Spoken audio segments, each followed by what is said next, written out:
support they need to protect their personal well-being has been a longstanding priority for me and many of my colleagues on this committee. I'm proud to have worked in previous Congresses with Ranking Member Thompson on his legislation that would boost mental health and suicide prevention resources for DHS personnel, and I look forward to continuing that work with him now as chairman. But let us be clear. Law enforcement personnel are public servants, not public figures. When taking the oath, they did not seek celebrity. They stepped forward to safeguard our nation and uphold the laws enacted by this body.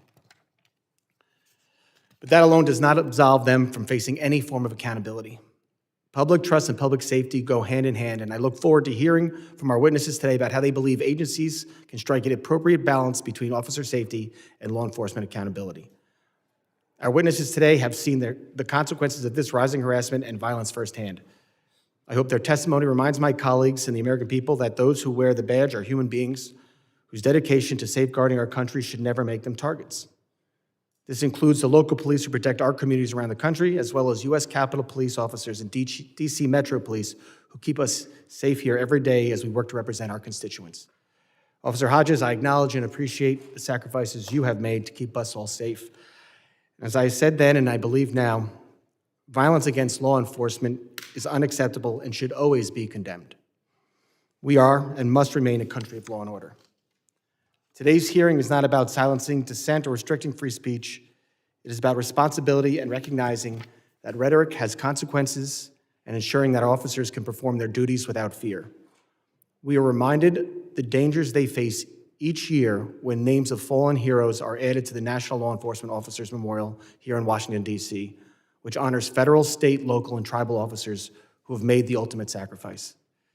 These solemn moments and acts of remembrance reinforce the reality that each of these officers are human beings who leave behind families and loved ones. We must not become desensitized to this violence or willing to accept these dangerous trends as a new normal. To the brave men and women of law enforcement, you have our full respect and unwavering support. Thank you for your service. I now recognize the ranking member, the gentleman from Mississippi, Mr. Thompson, for his opening statement. Thank you so much, Mr. Chairman. Good morning, and I welcome also our witnesses to this hearing. I also want to welcome our newest Democratic member to the committee, Representative James Walkinshaw of Virginia's 11th District. Mr. Walkinshaw is serving on the committee's Cybersecurity and Border Security subcommittees, and we look forward to his contributions to the committee's work. With that said, Mr. Chairman, I want to begin by offering my condolences in the wake of the tragic shooting of Specialist Sarah Beckstrom and Staff Sergeant Andrew Wolf in the nation's capital last week. Our thoughts and the thoughts of all Americans continue to be with the families as they mourn Sarah's loss and pray for Andrew's recovery. Gun violence is a scourge of our country, and violence against troops and law enforcement officers is reprehensible. All Americans must condemn this violence, and the perpetrator must be held accountable.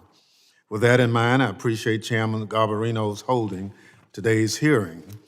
Not only is this his first full committee hearing as chairman, but it's also the committee's first hearing in 4.5 months after the former chairman left Congress.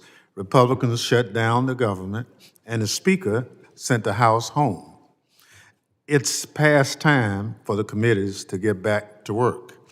It's my understanding that next week we will have Secretary Kristi Noem before us at our annual Worldwide Threat hearing, and that too is also long overdue. Never in the history of the committee has the Secretary of Homeland Security hidden from congressional oversight like she has, aided by a Republican majority that refuses to hold the Trump administration accountable. Secretary Noem has a lot to answer for, particularly about how she's using masked officers to terrorize communities, including American citizens, children, pregnant women, and seniors, putting law enforcement officers and the public at risk. We look forward to her appearance next week. As for today's hearing, I'm pleased that Republicans want to address violence against police officers, but quite frankly, I just can't get over their hypocrisy. Republicans have spent the last 5 years defending the armed mob that attacked police officers at the Capitol on January 6, 2021. They demanded pardons for the perpetrators and cheered when President Trump issued them. Republicans don't care that pardoning people who threaten and attack officers would encourage others to do the same. They did it anyway. Many Republicans voted to put this plaque, staff were displaying the poster, in the Capitol honoring the service and sacrifice of law enforcement on January 6th, but have since been silent on their leadership, still refusing to hang the plaque for fear of angering President Trump. Republicans care more about being in President Trump's good graces than they do about honoring officers who put their lives on the line to protect the Capitol on January 6th. Today, we're grateful to have one of those heroes, Officer Daniel Hodges, with us. His testimony to this committee and his prior testimony before the committee on January 6th attack, which I was honored to chair, is as insightful as it is powerful. Officer Hodges responded to the Capitol on January 6th, where he and his fellow officers were beaten, tased, and crushed by an armed mob that wanted to block the peaceful transfer of presidential power. I asked the clerk to play a video showing just a few moments of Officer Hodges and his fellow officers under attack at the Capitol on January 6th. Please be advised that the video contains strong language.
Officer Hodges, no matter how many times you've seen it, I cannot imagine how difficult it is for you to watch that footage of yourself in the tunnel. There are no words to adequately describe that awful day, and no way fully express our appreciation for what you and your fellow officers did to protect all of us who were gathered in the Capitol that day. I know the threats of violence against you and other officers did not end on January 6th, but continue to this day. I thank you for being here and commend your bravery in continuing to speak out. Unfortunately, when it comes to condemning threats and violence from the far right, the silence from our colleagues on the other side is deafening. Until Republicans are willing to acknowledge the problem on their side of the political spectrum and do something about it, their statements about protecting police officers are hypocritical. And unless they are willing to call out how the Trump administration's illegal enforcement tactics are endangering law enforcement and the public right now, their statements about protecting police officers are meaningless. I urge Republicans to join us in condemning attacks against police, regardless of ideological motivation, and begin holding the Trump administration accountable for its actions. I thank the witnesses again for joining us today. I yield back, Mr. Chairman. Gentleman yields back. Other members of the committee are reminded that opening statements may be submitted for the record. I'm pleased to have a highly distinguished panel of witnesses before us today. I ask that our witnesses please rise and raise their right hand. Do you solemnly swear that the testimony you'll give before the Committee on Homeland Security of the United States House of Representatives will be the truth, the whole truth, and nothing but the truth, so help you God? Let the record reflect that the witnesses have answered in the affirmative. Thank you all, and please be seated. I would now like to formally introduce our witnesses. Michael Hughes is the Executive Director of the Federal Law Enforcement Officers Association, where he leads strategic initiatives and oversees the organization's operations in support of its more than 33,000 members. Based in Washington, D.C., he joined the Federal Law Enforcement Officers Association in March of 2025, following a distinguished 34-year career in law enforcement. Jonathan Thompson is the Executive Director and CEO of the National Sheriff's Association, the nation's preeminent nonprofit entity representing the interests of 3,080 sheriffs in the United States and their deputies. Previously, he was a principal with Rhetoric Communications, helping organizations plan and implement their communication strategies on a wide variety of public affairs, public relations, and government outreach endeavors. Patrick Yoes is the National President for the Fraternal Order of Police. Over his career, Patrick has served on commissions and charitable and community service boards. He's a strong law enforcement advocate, holding leadership positions on his state, local, and national FOP boards. Nearly 36 years as an active law enforcement officer, Patrick retired in 2020 from the St. Charles Sheriff's Office, the sole law enforcement agency for the St. Charles Parish, Louisiana, a suburb 18 miles west of New Orleans. Daniel Hodges is an officer of the Metropolitan Police Department of the District of Columbia, where he served since 2014. Before joining MPD, he served in the Virginia National Guard.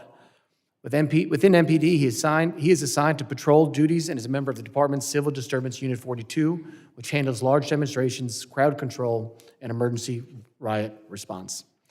I thank all the witnesses for being here today. I now recognize Mr. Hughes for 5 minutes to summarize his opening statement. Mr. Chairman, Ranking Member Thompson, and members of the committee, thank you for the opportunity to appear before you on behalf of the Federal Law Enforcement Officers Association, representing more than 33,000 federal criminal investigators, police officers, and law enforcement professionals nationwide. I spent more than 34 years in federal law enforcement as an investigator, supervisor, senior executive, and political appointee. I led the U.S. Marshal's Office here in Washington, D.C., and concluded my government service as Director of Interpol Washington, coordinating our nation's global law enforcement efforts with Interpol and international partners. Today, I'm honored to serve as FLEO's Executive Director, advocating for the men and women who protect our country every day. Throughout my career, one thing has remained constant. Federal officers remain unwavering in their oath to the Constitution and their duty to enforce the laws Congress enacts, regardless of the political environment. What has changed is the environment in which they serve.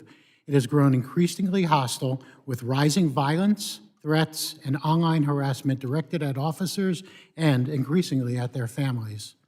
Risk has always been part of federal law enforcement, and the National Law Enforcement Officers Memorial stands as a solemn reminder of the ultimate sacrifices officers make when carrying out a sworn duty to protect and serve others. But what we are seeing today is unprecedented in scope and intensity. The heightened polarization surrounding federal law enforcement's role in immigration enforcement and efforts to reduce violent crime in major cities has placed officers in greater jeopardy than at any point in my career. In 2024, the FBI reported more than 85,000 assaults on law enforcement, the highest number in a decade. Ambush attacks continue to climb. ICE officers alone have seen assaults increase more than 1,100% this year. These are staggering numbers that reflect the very real dangers officers face simply for carrying out the laws that Congress has enacted. The tragic ambush attack last week, only blocks from the White House, that killed West Virginia National Guard Specialist Sarah Beckstrom and critically injured Staff Sergeant Andrew Wolf makes this painfully clear. They had been sworn in less than 24 hours earlier in support of joint efforts to reduce violent crime. We mourn Specialist Beckstrom and pray for Sergeant Wolf's recovery. And the danger isn't limited to violence in the field. Doxing, digital harassment, and threats aimed at family members have become disturbingly common. In one instance, individuals followed an ICE agent home, live streamed it, and posted his address online. These are not hypothetical threats. They have real, lasting consequences. Constructive criticism of law enforcement is healthy, and accountability is essential. But what we are seeing today from some public figures, segments of the media, and even some elected officials is not accountability, it is vilification. When officers are depicted as political actors or adversaries rather than public servants, that rhetoric fuels hostility and makes already difficult jobs even more dangerous. Federal officers are your neighbors. They are parents, veterans, volunteers in their communities, and even family members. Reducing them to political characters is inaccurate, corrosive, and dangerous. We believe strongly in accountability, but accountability must be paired with protection. Officers who fear for their safety or the safety of their families cannot perform at their best. And at a time when nearly a third of our federal law enforcement workforce is eligible for retirement, and recruitment and retention is already a challenge, this rising threat environment poses a serious national security concern. Congress has tools to address this, and my written statement outlines several long-standing but urgently needed measures. Taken together, they would send a strong message that Congress stands with those who uphold the law. Federal officers enforce the laws you enact. They protect our borders, communities, and national security out of a deep sense of duty. The rise in targeted violence and corrosive rhetoric threatens their safety and erodes public trust. We cannot allow this trend to continue. Protecting those who protect us is not a partisan issue, it is a national responsibility. Thank you. I look forward to your questions. Thank you, Mr. Hughes. I now recognize Mr. Thompson for 5 minutes to summarize his opening statement. Thank you, Mr. Chairman. It's an honor and it's deeply humbling to be invited to speak with you today. Ranking Member Thompson, as always, it's an honor to be with you as well. And I welcome the newest member of the committee. You have your hands full. You have your hands full. Mr. Chairman, as you know, the end of this year marks the end of my 11th year with the National Sheriff's Association. And over the period of that time, I've had the blessing to represent the nation's 3,081 sheriffs. So I'm going to deviate from my summary, and I'm going to speak to you from the heart for just a few minutes. I hope you'll bear with me. And like my colleague on the right, I would endorse 99.9% of what he just said. And it's in my written statement as well, and those things need to be addressed by this committee and by every single member on this committee, Republican and Democrat, because the public is in danger as we speak. The rhetoric coming from the top, calling officers Nazis and Gestapo, it better stop right now. You are inflaming dangerous circumstances. You're attacking the people that wake up every single day to do one thing. They put on their uniforms. They put on their star, and they are paid to do a job that is to enforce the laws of this country, the laws that have been passed by those that have been elected by the people of this country. Those are the laws that we in this nation built over decades and centuries to respect the civility of our behavior. They're doing so because of one reason. They're not doing it, and I'll tell you why. They're not doing it for the money, as these three gentlemen can attest to. They're not doing it for the glory, as these three gentlemen and others will attest to. They're doing it for one reason: for public service, for public safety. In my 11 years, I've had the distasteful job to sign more than 2,300 condolence letters to officers, to deputies, to the agencies that they represent. These are humans. These are family members. These are people that deserve our standing ovation every single day. They are no different than our military, except in one way. Every day they see the worst of society.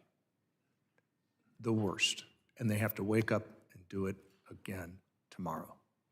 They deserve not just a pat on the back, they deserve your respect, every one of yours respect. Republicans and Democrats, they deserve your thank you. They deserve the right to be treated with civility. And when you, in this body, choose not to do so, you disrespect them, you disrespect yourself, you disrespect the citizens in your district, the people that elected you. It's appalling. And I implore you, all of you, to throw down those barriers of partisanship and recognize that our nation has threats. The threat matrix that you'll hear from the Secretary, God bless her, next week, have now been added to by one. The rhetoric of our leaders calling out and stating things, as I said, as Nazis and Gestapo tactics. Ladies and gentlemen, you have nothing to do but read history. There is no Nazis acting in the law enforcement community of this country, and we are certainly not living in 1939 Germany.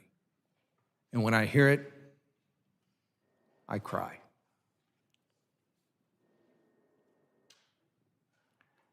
There is no greater honor for me to sit here before all of you and have an honest discussion about what good and what wrong may occur in law enforcement. They are not perfect. And when there's a problem, they need to be held accountable. The leaders of our respective groups recognize and even acknowledge that. The will of the people changes in this country, and tactics to keep them safe change as well. I want to conclude with just a couple of comments. Dehumanizing rhetoric breeds violence. There is research on this. Professor Pape at the University of Chicago will release a study next week that shows exactly what I'm talking about. It doesn't motivate your base. It doesn't make more donors give you money. It creates lone wolves. It creates people like what we saw last week, whose name I won't even mention, who held a handgun to the head of that specialist. Shame, shame on using that rhetoric. Thank you, Mr. Chairman. Thank you, Mr. Thompson. I would now recognize Mr. Yoes for 5 minutes to summarize his opening statement. Chairman Garbarino, Ranking Member Thompson, and members of this committee, thank you for the opportunity to speak with you today on behalf of the 382,000 local, state, and federal members of the Fraternal Order of Police, our nation's oldest and largest law enforcement organization. I'm elated that you're having this hearing today, for it's long overdue. I want to thank each of you for the opportunity to talk about the Fraternal Order of Police's #1 legislative priority. Our nation is facing an epidemic of targeted violence against law enforcement officers, an epidemic supported by real data that cannot be ignored. The Fraternal Order of Police collects, verifies, and publishes the most comprehensive data in the nation on officers shot and killed, and officers ambushed because no one else was doing it. No federal agency or national database was tracking these incidents with a sense of urgency that this crisis demands. We built this system from the ground up, methodically, transparent, and accurate. In 2019, we formalized our partnership with the COPS Office through a federal grant, allowing us to expand our work. Today, we provide monthly reports to the COPS Office, policymakers, the media, and the public. And the COPS Office publishes a national report every spring based on Fraternal Order Police collected data. And the truth is undeniable. Last year, there were 342 officers that were shot in the line of duty, and 50 were killed. There were 62 ambush-style attacks and 79 officers shot, 18 of which were killed. As of November 30th of this year, 314 officers have been shot and 43 killed. There have been 62 ambush attacks, resulting in 21 deaths. In fact, since we started collecting this data comprehensively in 2018, a little less than 7 years ago, 2,553 officers have been shot, 415 have been killed.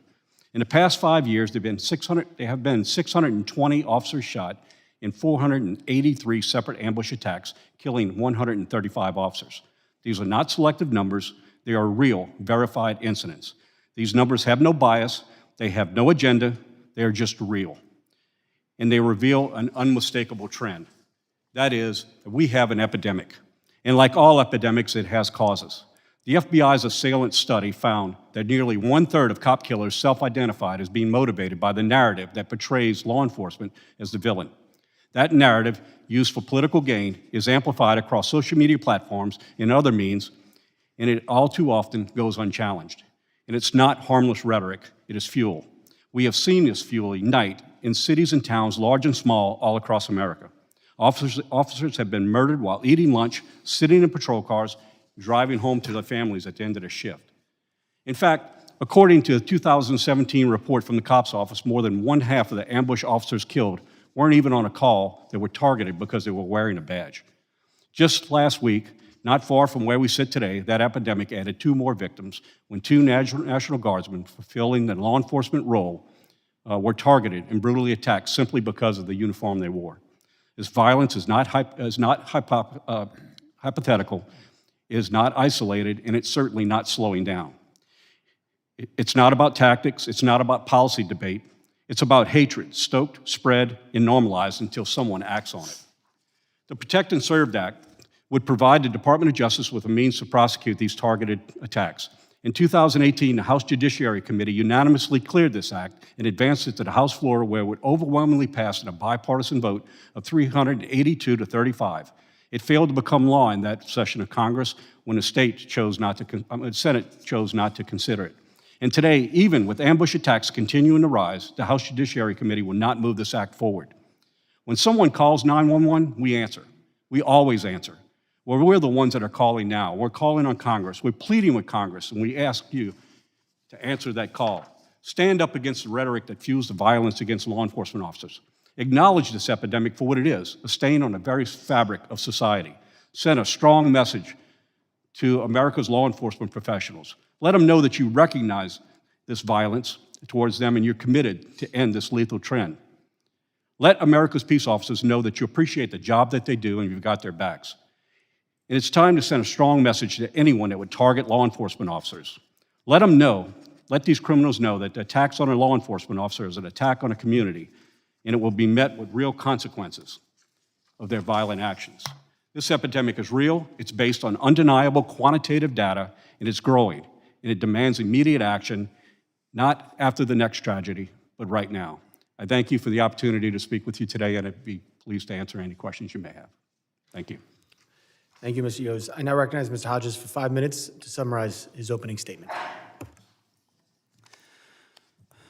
Good morning. I was invited today to speak in my personal capacity, I suspect because Ranking Member Thompson is familiar with my history, as I've been on the receiving ends of threats and violence due to the work I've done in the name of the law. I experienced intense violence during the insurrection of January 6th, and because I had the temerity to describe it publicly, threats against my life, bomb threats at events I attend, people trying to find out where I live, whether I have a wife or children they can use against me. I have a feeling I will be asked about how the lionization of the insurrectionists only enhanced their zealotry, about how the mass pardoning of every criminal who assaulted my colleagues and I encourages further lawlessness and violence, about how in the intervening years many pardoned insurrectionists have been rearrested for crimes such as reckless homicide, child sexual assault, threats to blow up government buildings, and a kill list of FBI agents. These are all salient points, and I'm happy to address them.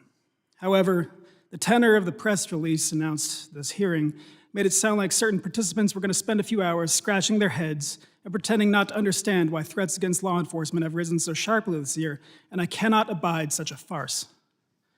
Law enforcement is predicated on the notion that we are a nation of laws, that anyone who is detained by law enforcement officials will be afforded all the rights and protections that are guaranteed to them by the Constitution. It is this exemplary standard of civil society that compels individuals to cooperate when faced with arrest. Flawed as it is, our justice system aspires to and works toward the goal of truth and equal protection under the law. Unfortunately, this year, broad swaths of federal law enforcement have proven that this is no longer the case. Perjury and contempt of court used to be prohibitive of work in law enforcement, but now it appears to be a prerequisite of leadership. Kash Patel, the director of the FBI, had already been found not credible as a witness in the court of law prior to his appointment, and Greg Bavino, the so-called commander-at-large of Border Control, was found to have lied while under oath in order to justify his use of force against Americans. Even the Secretary of Homeland Security, Kristi Noem, intentionally defied a judge's order to halt the trafficking of prisoners to foreign countries and then bragged about it on national television. I should add here that one of the hallmarks of secret police forces throughout history is operating outside the law, using violence and intimidation to achieve their objectives. Every day I wake up and I'm confronted with more heinous acts by some federal law enforcement, pointing their lethal weapons at protesters and journalists, needlessly assaulting citizens on their own property, threatening to shoot and arrest EMTs for doing their job, holding children hostage to coerce their parents out of their house. One shot a woman who committed no crime several times and bragged about it, saying he fired 5 rounds and she had 7 holes. Many of these absolute embarrassments to the badge keep their face obscured to try and evade any possibility of accountability, and their leadership condones it. If the inhabitants of our country can no longer believe in the rule of law, then they can no longer believe in law enforcement. If they believe they will be denied their basic rights, what motivation do they have to cooperate with investigations, to support law enforcement as an institution? The fact of the matter is that right now, in the United States of America, there is a semi-secret police force abducting people based on the color of their skin and sending many of them via state-sponsored human trafficking to extraterritorial concentration camps. There are still plenty of good officers. I work with them, federal and local. But before we go around the room clutching our pearls, wondering how people could possibly compare law enforcement in this country to the Gestapo, maybe we should take a moment and ask ourselves if there isn't some recent behavior on the government's part that could encourage such a juxtaposition. Thank you.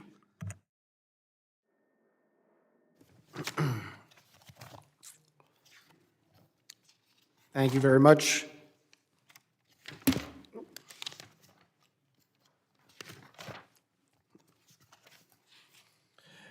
Members will be recognized by order of seniority for their 5 minutes of questions.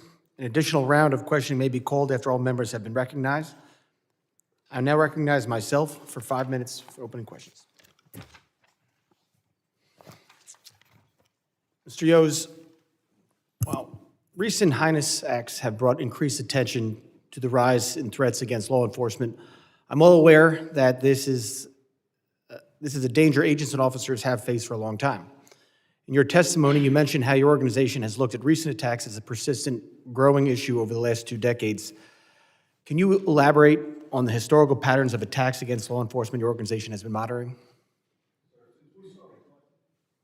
So we started collecting this data because we recognized a trend in this country. And surprisingly, while we track a lot of data in this country, we were not tracking the amount of law enforcement officers or violence towards law enforcement officers. All we knew was certain aspects of that. So we started tracking this data because we knew it was going to show us a pattern. And I want to be clear, you know, I know there's a lot of a political charged discussion here, and I expected that, but I'm going to ask you to just recognize, I'm telling you that 2,553 officers have been shot in the last 7 years. That spans 2 administrations.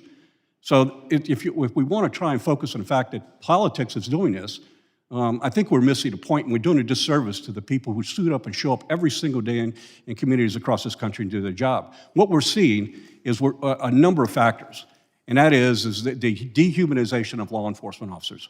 And this goes over, like I said, 7 years. As a matter of fact, I would argue that if you look at the past 4 years, the numbers were actually higher than a high spike.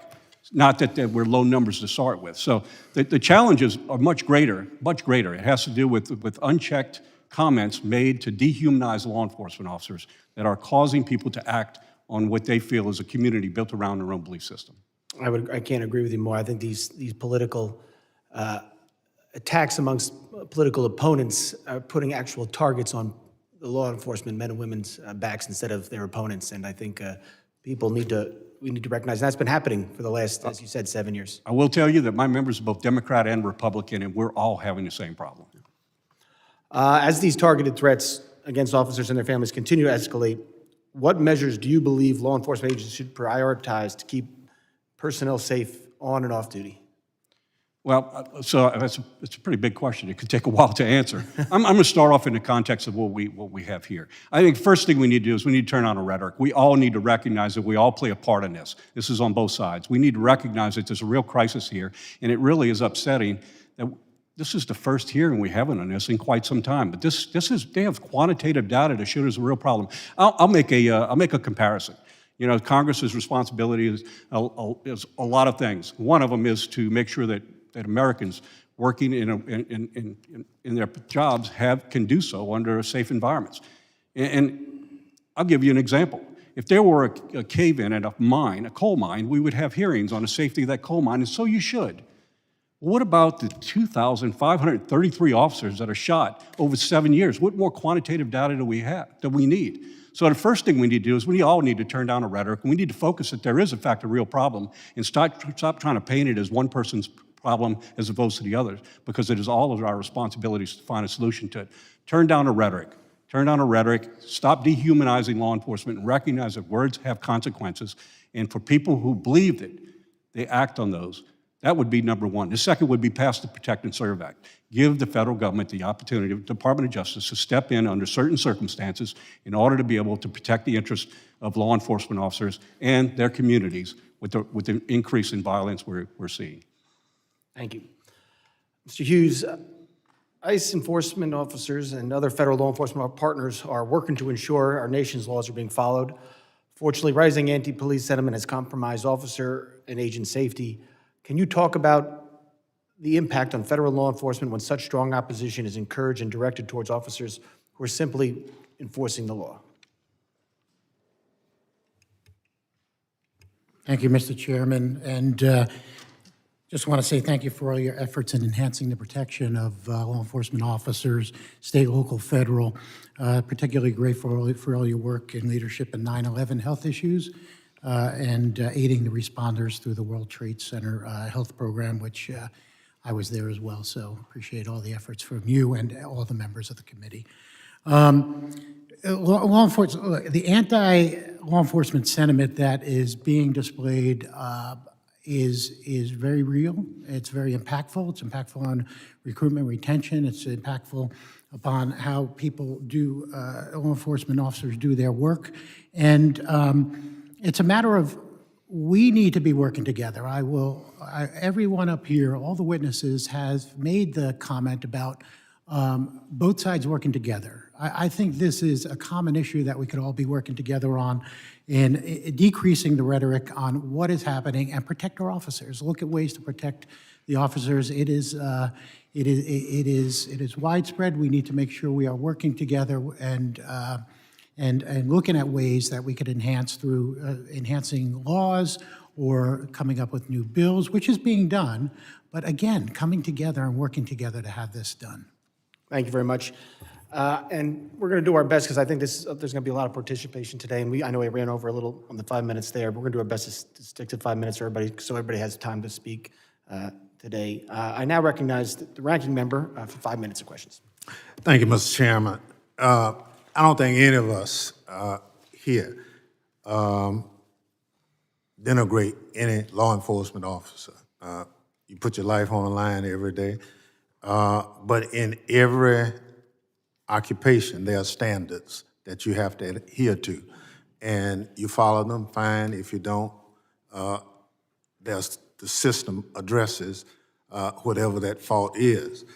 But I think part of what a lot of us are concerned about is, for instance, Officer Hodges, you recently wrote about the dangers of sending federal law enforcement into American communities wearing masks to hide their identity, wearing no insignia, badges, or name tapes, and driving unmarked cars.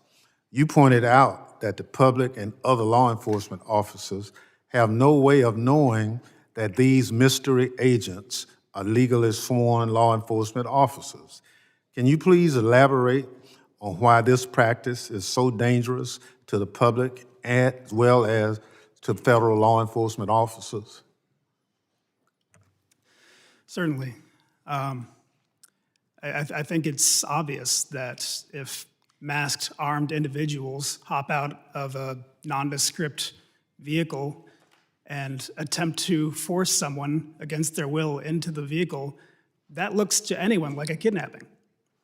And as a law enforcement who sees that, I would treat it as a kidnapping until they were able to prove that they had the lawful authority to conduct that detention. It doesn't take much imagination to see how that could get very bad very quickly. And aside from that, it just erodes, or more than erodes, it destroys trust in between the community and law enforcement, which is paramount. We need the community on our side in order to successfully conduct our mission, in order to make headway in so many investigations, because we're not everywhere. We rely on the community to help us, and they rely on us to protect them. So these terrible, terrible practices of incognito officers just doing whatever they feel like.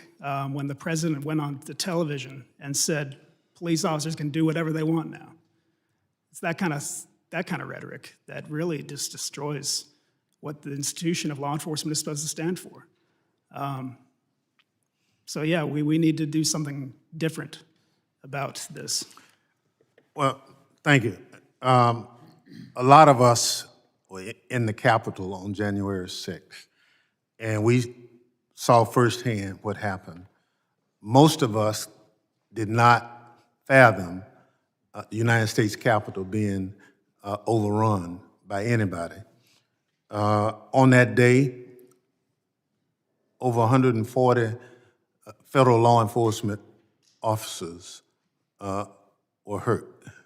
Unfortunately, several succumbed to some of their injuries later. Tell me your opinion that people who either pled guilty on assaulting law enforcement officers or were found guilty, how do you as a sworn law enforcement officer feel when those individuals get pardoned? Pardoning people who attempted to stop the transfer of power, who assaulted my colleagues and I, it just emboldens them to feel that they can do it again, to feel that they can attack the police again, to feel that they can act as the president's personal militia. And that's not just conjecture, that's something that actually one of them tried to do. One of them was trying to restart the Oath Keepers and said that we can serve as the president's militia. So there were no lessons learned from so many of them. They're ready to conduct violence again, political violence, violence against police. And I just don't want to see that happen ever again. Thank you. I yield back. Gentleman yields back. I now represent the gentleman from Mississippi, Mr. Guest, for 5 minutes of questions. Thank you, Mr. Chairman. To our witnesses, thank you for being here today. Thank you for your service to your communities.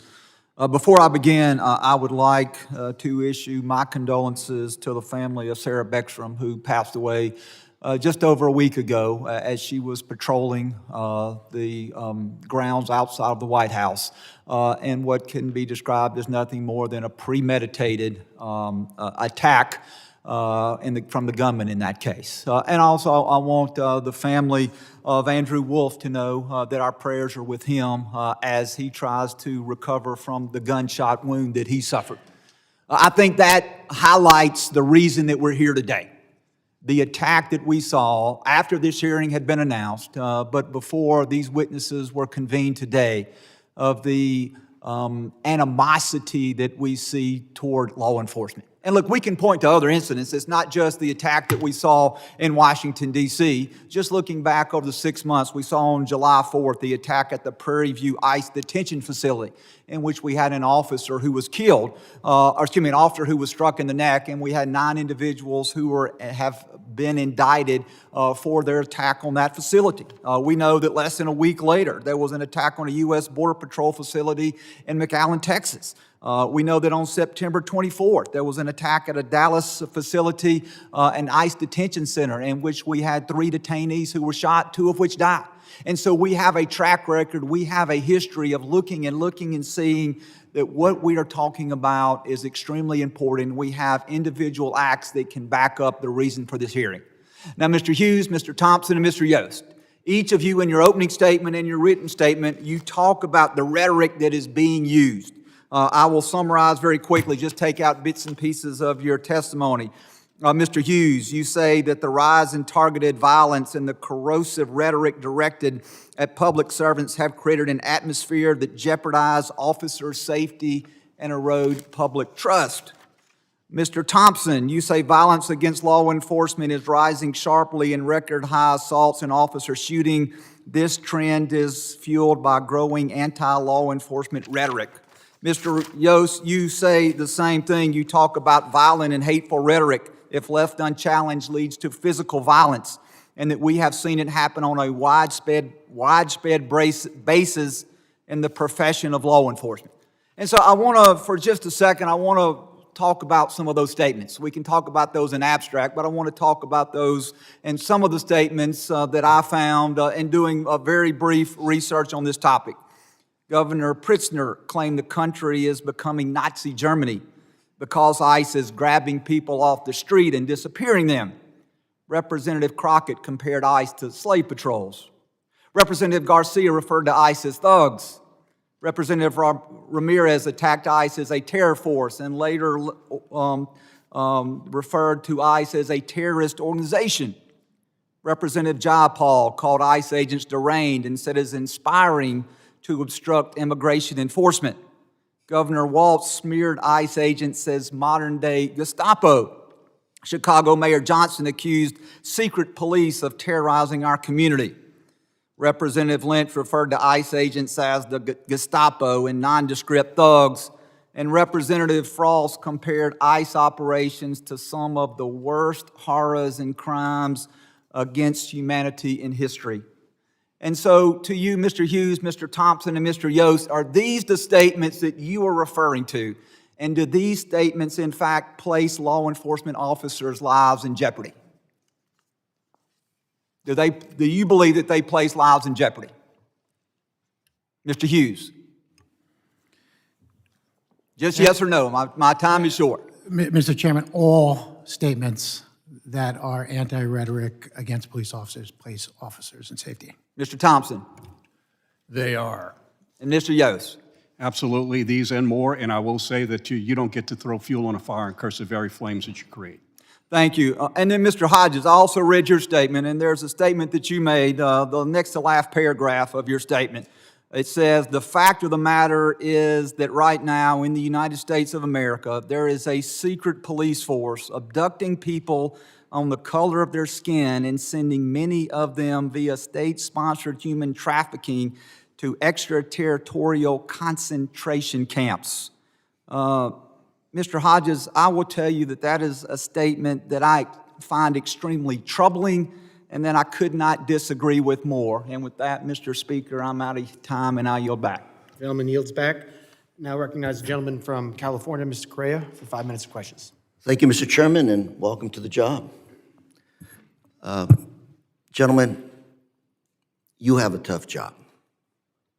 My brother just retired from LAPD after 30 years of serving that community. Mr. Hodges, you were there January 6th. So was I. To this day, I will not forget what happened that day. I can't imagine what you think about on a given day. Watching you on that video, knowing what we went through, stuck in that gallery, but you had the physical assault on you. To the families of Sarah Backstrom and Sergeant Wilk, my prayers are with you, with your families. Difficult times. We pray for you. Gentlemen, you don't have a tough job. We have a tough job to bring back trust in public safety. It's not us versus them. You defend our community, the thin blue line that's there to protect us. Earlier, we talked about the situations I've had back home. Got to make it work again. Back home, we've spent decades trying to bring trust between our communities and public safety, and it actually worked. Let me tell you what's going on right now. Videos on social media, people forced into unmarked cars, agents wearing plain clothes, masks, don't identify themselves. Some of those people that have been apprehended are U.S. citizens. I know. I've talked to them. What's the message that's being sent to our communities, to my community, to my children? Their uncle is a police officer. What do I tell my children? And just to tell you that I'm not being overdramatic, here's an FBI memo recently issued by the FBI urging ICE agents to identify themselves after a string of impersonators committing crimes. This memo cites 5 cases where criminals impersonating masked agents, kidnapping, robbing, sexual assaults. This is not the way you instill trust in our society. Back home in Santa Ana recently, masked ICE agent, plain clothes, pointed a gun at a woman that he claimed was following and recording him. Local Santa Ana PD officer responded to the call. You can imagine what almost happened. A tragic situation. Armed police officer, armed ICE agent. That close to a gunfight. I don't know how this situation is helping us instill trust between our communities and police officers. I don't have a lot of time, so I'm going to turn to resources. We all talk about making sure you have the resources to protect their communities and make sure you're safe. I have a memo here from my sheriff, Don Barnes, who has been here as a witness, the Republican side. One of the biggest issues he talks about, resources. Fiscal year 2026 budget. Resources that you've asked for. $1 billion in cuts to 40 Department of Justice grant programs. $545 billion in cuts to the FBI. $500 billion cuts to cybersecurity and infrastructure. Another $200 million DEA cuts. Billions of dollars of FEMA funding froze for counterterrorism, grants to state locals. Sheriff Barnes tells me the changing environment, the changing threat environment to public safety, and I say to our constituents, demands that we have the resources and we coordinate. Here we're talking us versus them.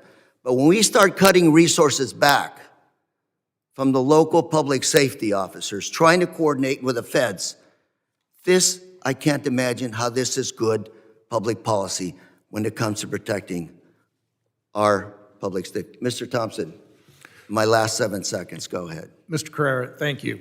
And I echo those concerns about resources.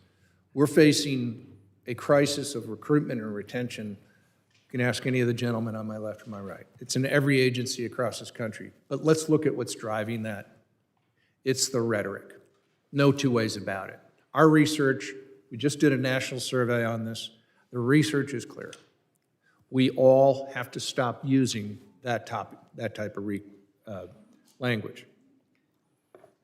I was asked to come today. And Mr. Mr. Thompson, I'm going to have to just keep on time. I'm going to go to the next one, but hopefully you Mr. Chairman, I just want to submit 2 articles for the record here. The one from the FBI saying no more masked agents to ICE, and the other one from Orange County Sheriff Don Barnes. that objection.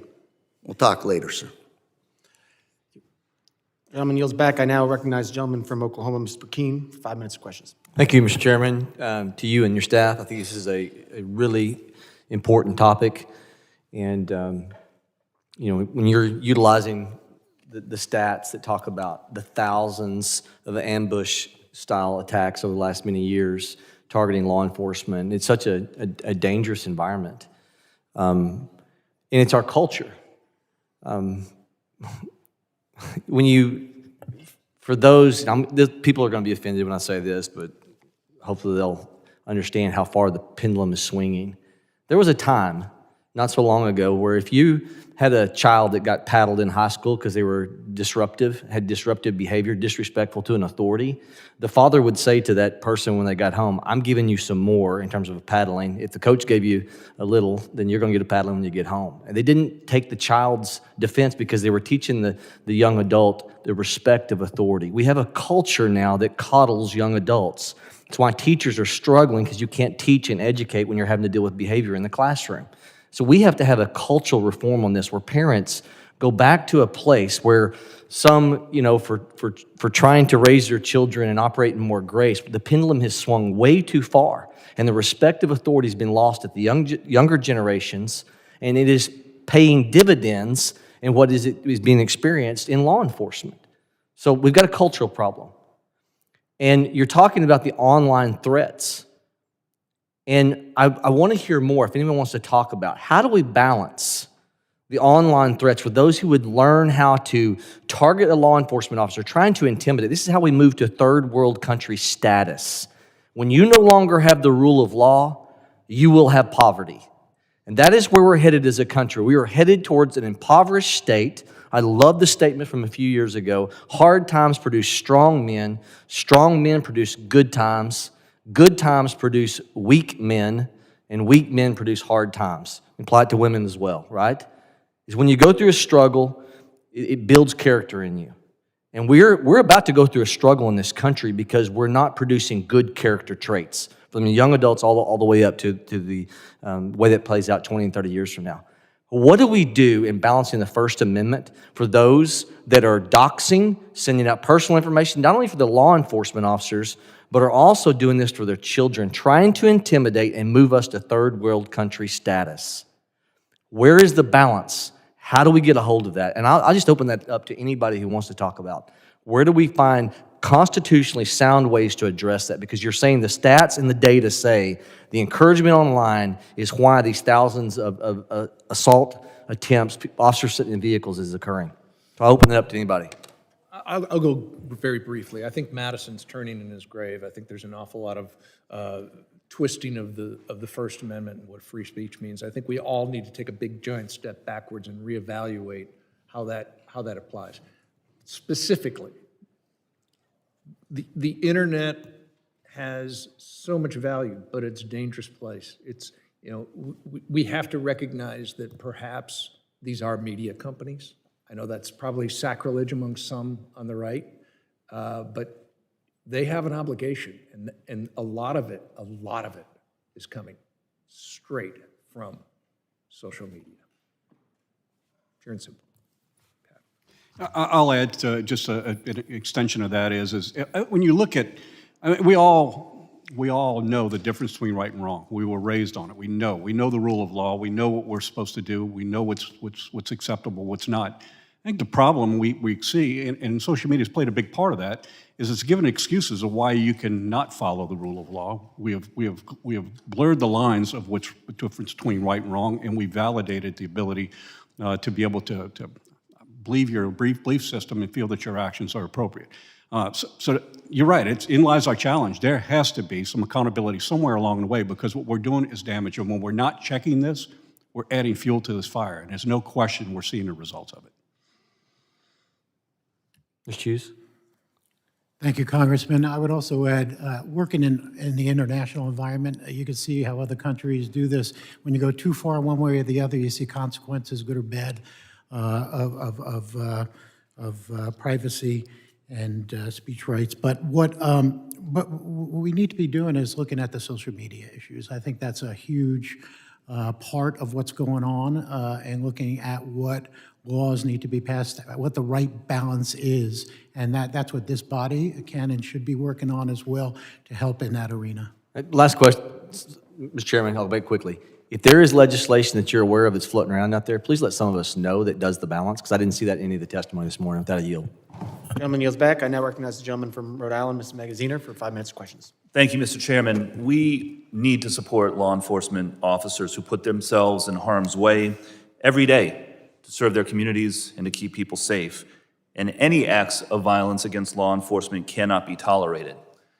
I want to tell you all the story of one police officer from suburban America who is a victim of violence and injustice. This is Officer Radu Bojovic, and he served his community of Hanover Park, Illinois, as a police officer. Like many police officers across the country, he is a legal immigrant. Yet, despite being a legal immigrant, Officer Bojovic was arrested and detained by ICE as part of the Trump administration's Operation Midway Blitz and locked up for 2 weeks before being released. He was legally authorized to work in the United States. He had a work permit from DHS. He had passed FBI and Illinois State Police criminal background checks when he was hired by the department. Now listen, we all know it is dangerous for police officers out on the street every day. Do you have any idea how dangerous it is to be a police officer in prison, especially an innocent officer who has done nothing wrong and committed no crime? But this is what you get under the Trump administration: chaos, cruelty, innocent people being locked up just to meet Stephen Miller's arbitrary quotas. And this is not an isolated case. Under the Trump administration, ICE has locked up police officers in Arizona and Maine and countless other innocent, hardworking people who have committed no crimes. This is Sejun Park from Hawaii, an Army veteran who has lived in the country legally for 50 years. He was deployed to Panama in 1989 and shot in the back. He took a bullet for our country. But the Trump administration just deported him to a country he hasn't lived in since he was 7, just because, like many veterans, he previously had struggles with substance abuse that led to some minor drug arrests. He deserves to be honored for his service, not deported. Donna Hughes Brown, a grandmother from Missouri who has lived in the U.S. legally for 48 years, has been in prison since July. She is still there, imprisoned by the Trump administration. She faces deportation. The only crime she committed? Writing 2 bad checks totaling less than $80 10 years ago. Her husband is a combat veteran. They deported a 4-year-old U.S. citizen boy with late-stage cancer, a U.S. citizen who has the right, like all U.S. citizens, to have due process. And his mother did not consent to have him deported, but his rights were ignored by the Trump administration. Listen to me. None of these people were in the country illegally. None of them committed any serious crimes. By the administration's own data, 70% of the people they have detained have no criminal convictions. The Trump administration should be going after violent criminals, not veterans, not kids with cancer, and not police officers like Officer Bojovic. And while we are on the subject of condemning violence against law enforcement, I want to thank you, Officer Hodges, for your bravery in defending our Capitol against the extremists on January 6th. It is shameful that the Republican leadership of this House still refuses to hang this plaque honoring you and your federal officers for their sacrifice. So I say to my Republican colleagues in the room right now, if you really support law enforcement, talk to Speaker Johnson today. Text him right now. Tell him to hang the plaque. If Officer Hodges could find the courage to risk his life for all of you on January 6th, you can find the courage to stand up to your extreme base and show him and the other officers who served on January 6th the respect that they deserve. And with that, run the video.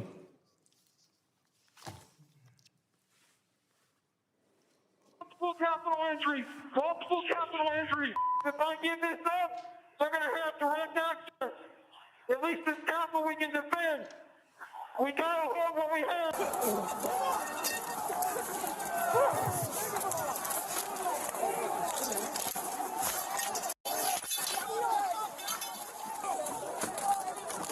I need tank support. We lost the line. We lost the line. LMPD, step back. LMPD, step back up to the upper deck. Get him up. Get him up. Officer down. Get him up. He lost the line. Get him up. Get him up. Hold up. Get him up.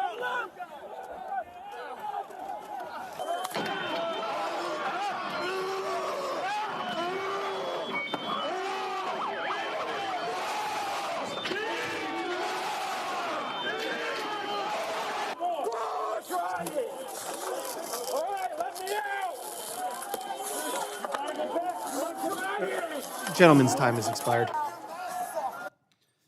And I recognize the gentleman from Texas, Mr. Pfluger, for 5 minutes of questions. Thank you, Mr. Chairman, and thank you for holding this very important hearing. I want you all to know, and please pass this along to all the people that you represent in law enforcement, that we support you, that we believe in you, that we need you, that this is not just something that is lip service, but it's actual.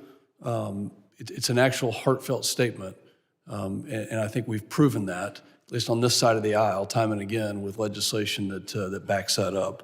The soon-to-be mayor of the city with the largest police department in America, New York City, the socialist mayor-elect Zoran Mandani, has appointed Alex Vital, a vocal police abolition advocate, to his so-called Community Safety Transition Committee. Vital's book, The End of Policing, argues that traditional policing and law enforcement institutions are fundamentally irredeemable and should be dismantled rather than be reformed. Yet another example how the radical left seeks to undermine our institutions in the name of a dystopian ideological experiment. To Mr. Thompson, in jurisdictions that are led by elected officials with anti-police agendas, where local governments have undermined policing capacity and allowed crime and violence against officers to rise, do you believe that the Trump administration is taking the right approach by deploying federal law enforcement resources to stabilize these areas? I do. I believe it's long overdue. I think it's not perfect by any shape of the imagination, sir. And I have read that book, by the way, and I had to put it down after 3/4 of the way. I couldn't finish reading it. It just incensed me. But back to the point.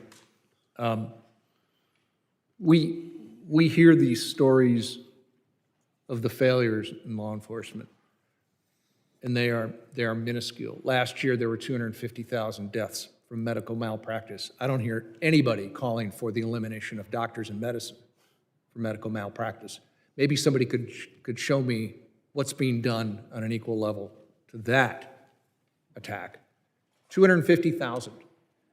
And we need doctors. We need nurses. But we also need civility, and the rule of law has long been the backbone of this country. And it has to be civil, and it has to be fair and transparent, and it has to be sought after for protection, for perfection. To quote Lombardi, you seek perfection in the hopes that you'll get to excellence. Mistakes? Absolutely. When they break the law, let the Justice Department, let your local DA come in and take action. Well, that's been a problem as well, that many local DAs fail to prosecute violent crimes. They do. Which is why we see a rise in violent crime in many cities that are run by elected officials like this. Mr. Hughes, what's the feeling when you hear elected officials and other people talk about doxing law enforcement, or actually doxing law enforcement or giving their position away? What's the feeling there? Well, doxing, as we know, has become a huge problem, and is one of the reasons that the face coverings are being used now.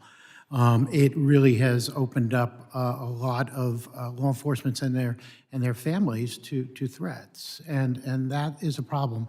Think about yourself. If me being a law enforcement officer, if you were a law enforcement officer, or had a child or a spouse who was in law enforcement, and that was going on, that would incense anybody, I think. And would make you think twice about the face coverings as well, as if you had a different opinion, because that could protect it as well with the doxing. Can you give us the operational reasons that the face coverings are used in addition to the prevention of doxing for their safety or their personal safety of their families? Well, besides doxing, we used face coverings just for operational purposes, especially when we did execution of warrants and things like that for protection. So that's outside, that would be in a particular operational setting. Tactics, techniques, and procedures that are designed to keep the officers safe. Yes. It's just disgusting to see the destruction and the complete pushback on the rule of law. And, whether it's violence that's perpetrated against law enforcement, those that are wearing the uniforms, whether it's doxing, whether it's colleagues who say you don't have to follow orders, you don't have to follow orders of the commander-in-chief. It's a really sad situation that we find ourselves in. We thank you for the work that you do. We thank those that wear the uniform that serve in these dangerous situations, and I yield back. Gentleman yields back. I now recognize the gentleman from New York, Mr. Goldman, for 5 minutes of questions. Thank you, Mr. Chairman. Let's talk about the rule of law, and let's talk about what is actually going on in our country with civil immigration enforcement.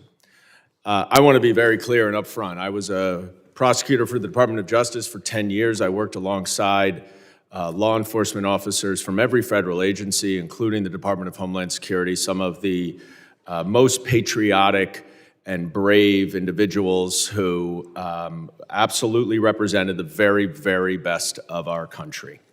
And frankly, it is that experience that has made me so upset about what we are seeing on the streets of the United States.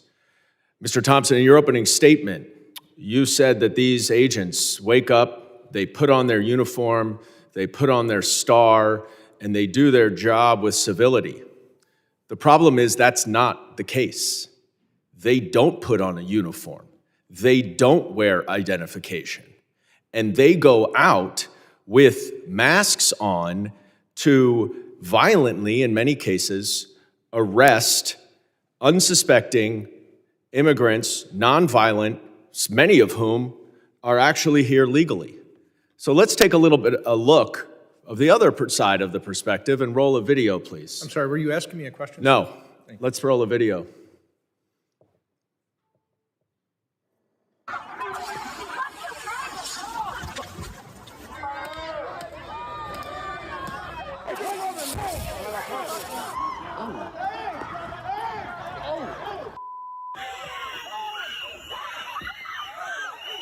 Striking anyone in their sights, including members of the media, repeatedly.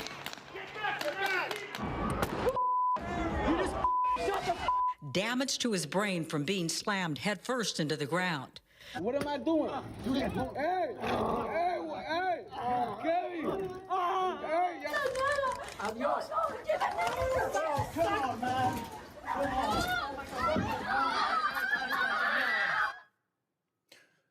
Now, that last clip was from 26 Federal Plaza in Manhattan, in my district.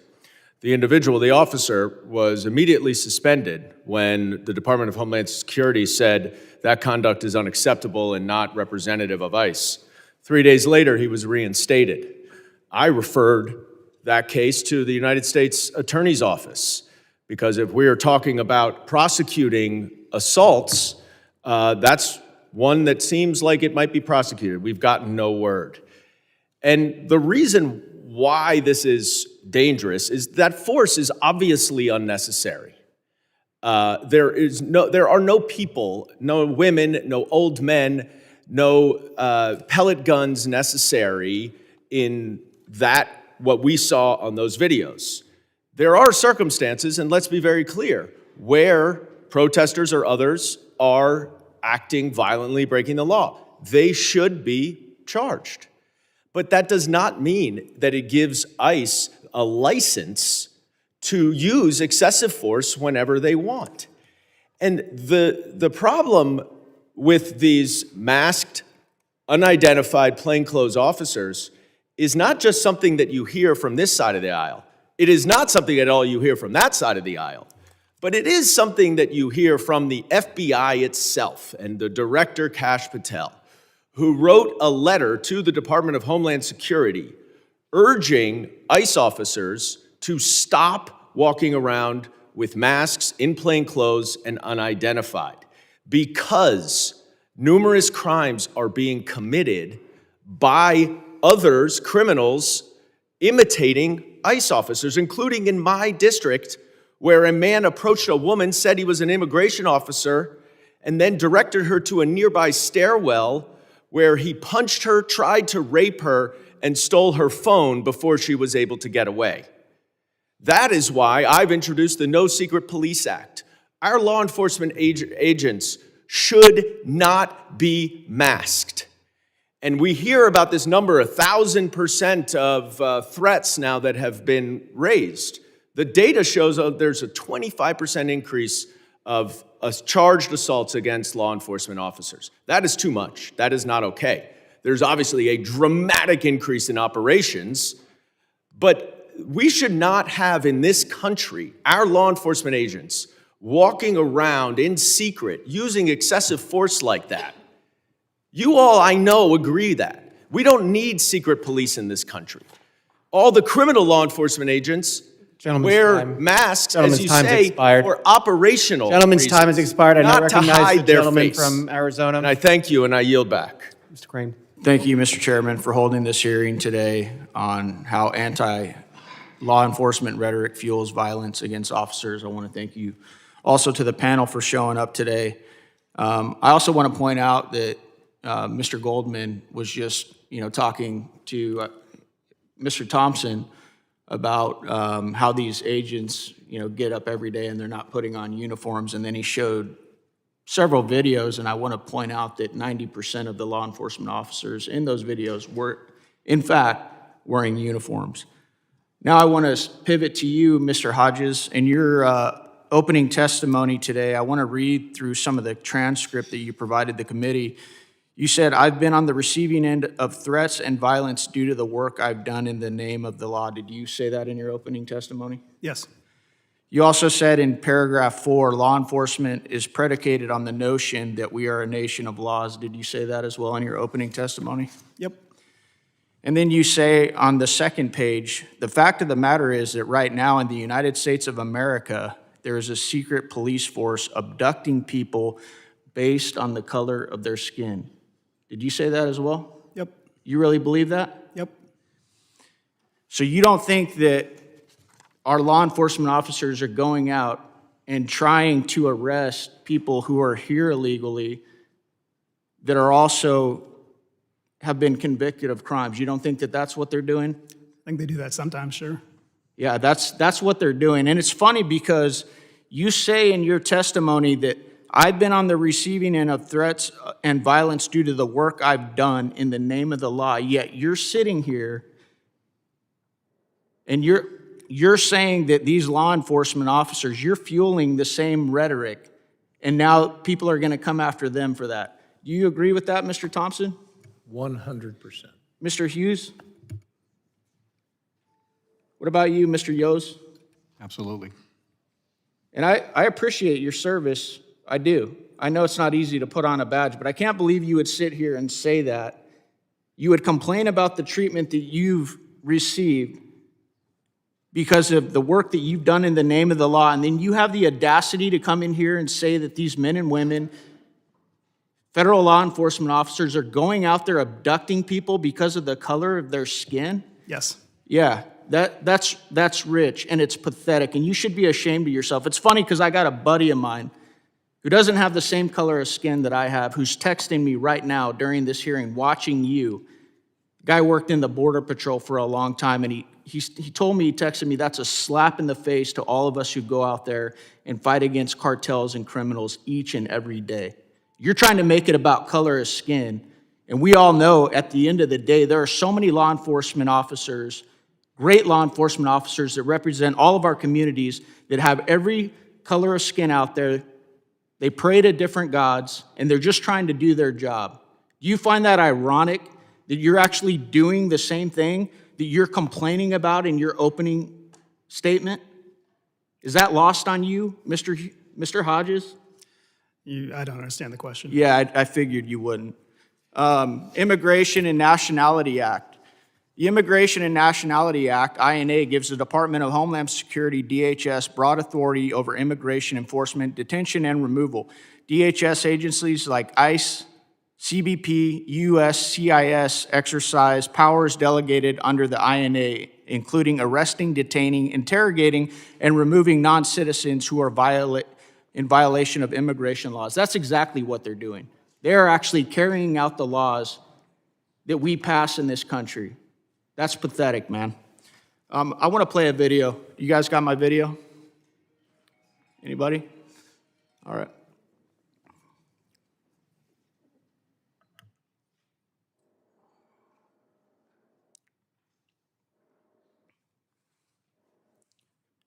Now, obviously, we're sitting in here talking about rhetoric and how it fuels violence against officers. For you guys that represent so many officers around the country, what do you think it means to people that, are out there watching and listening, watching social media, watching the news, and they see a member of Congress who sits on this committee go out there and behave like that? Go ahead, Mr. Thompson.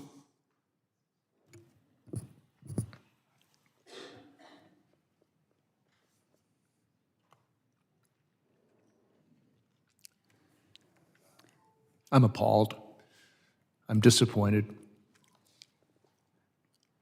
I believe it's beneath the dignity of this body, this committee, and membership to it. And quite honestly, I find it reprehensible, and it's obviously dangerous. Thank you. I yield back. Gentleman yields back. I now recognize the gentlelady from Illinois, Ms. Ramirez, for 5 minutes of questions. Thank you. Thank you, Chairman.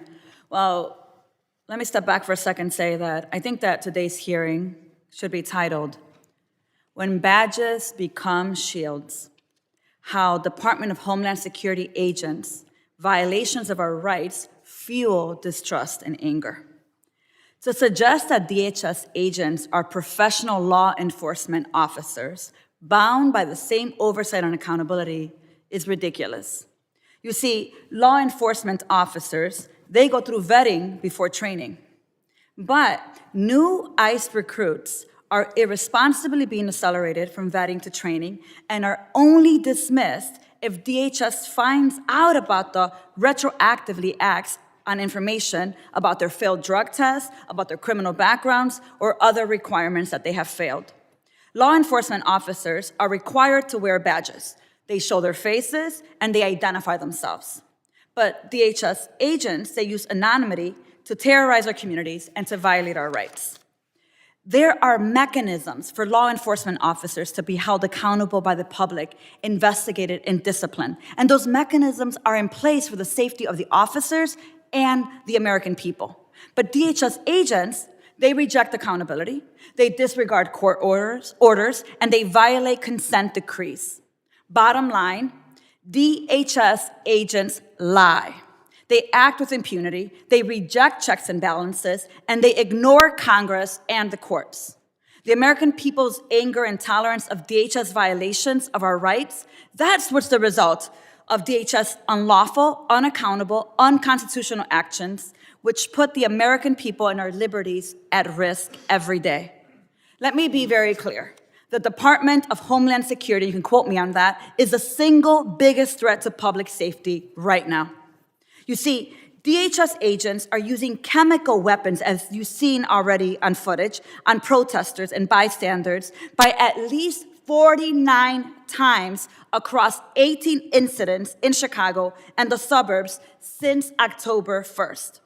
Since U.S. District Court Judge Ellis issued an order forbidding federal agents from using riot control weapons on November 6th, federal agents used chemical weapons at least 4 times later, including 2 cases where agents appeared to fire pepper spray into a moving car, possibly violating both the injunction and Border Patrol rules restricting chemical weapons used on motorists.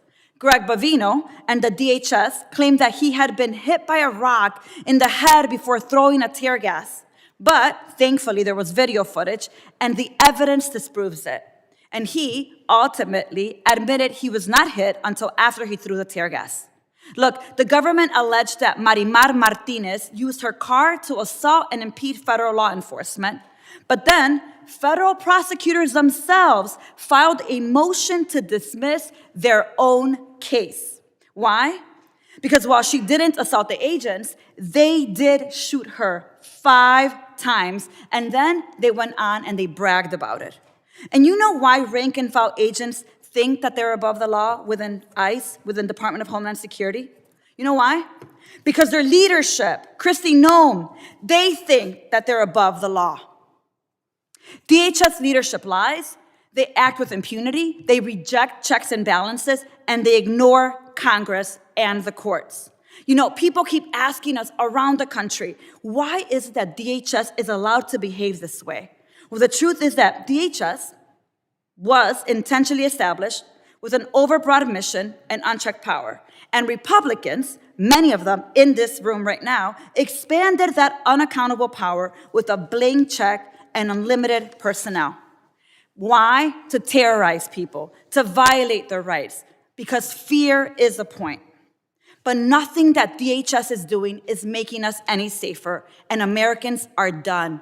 We're done. We're seeing through the lie. And we're saying enough is enough, and DHS has to be held accountable, and Congress has a responsibility of oversight. It is why, Chairman, I move to subpoena Gregory Bavino to come before this committee to answer for his actions. Mr. Chair, pursuant to Clause 2K6 of Rule 11.1, I move that the committee subpoena Gregory Bavino. Also, while you're doing that, I'd like to also enter into the record a letter demanding that Kristi Noem resign, and it's an updated letter for December 3rd. Mr. Chairman, I have a motion. Without objection, letter is admitted. Thank you. Mr. Chairman, I move to table the previous motion by Ms. Ramirez. Gentleman moves to table the motion. All those in favor say aye. Aye. All those opposed say no. No. Opinion of the chair, the ayes have it, and the motion to table is agreed to. Mr. Chair, I request a recorded vote. Committee will suspend while the clerk prepares the roll.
The clerk will call the roll.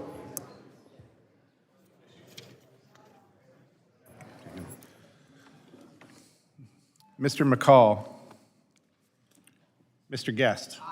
Mr. Guest votes aye. Mr. Jimenez. Mr. Jimenez votes aye. Mr. Pfluger.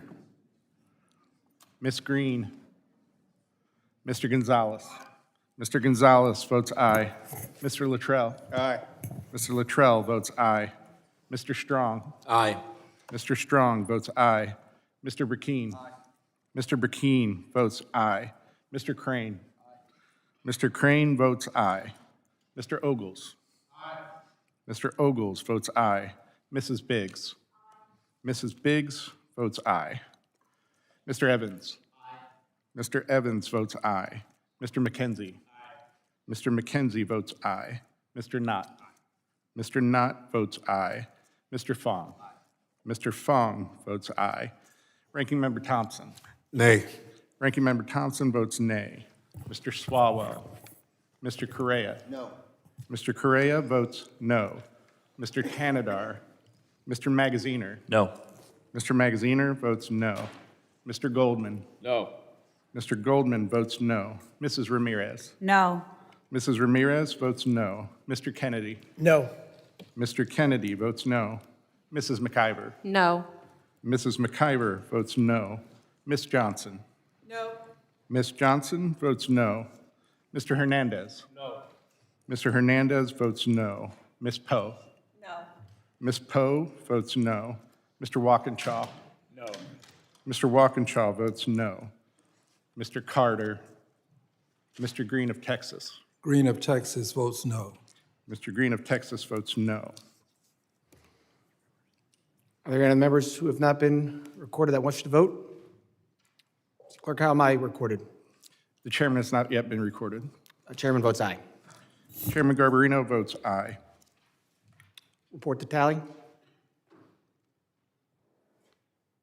Mr. Chairman, on that vote, there were 14 ayes and 12 noes.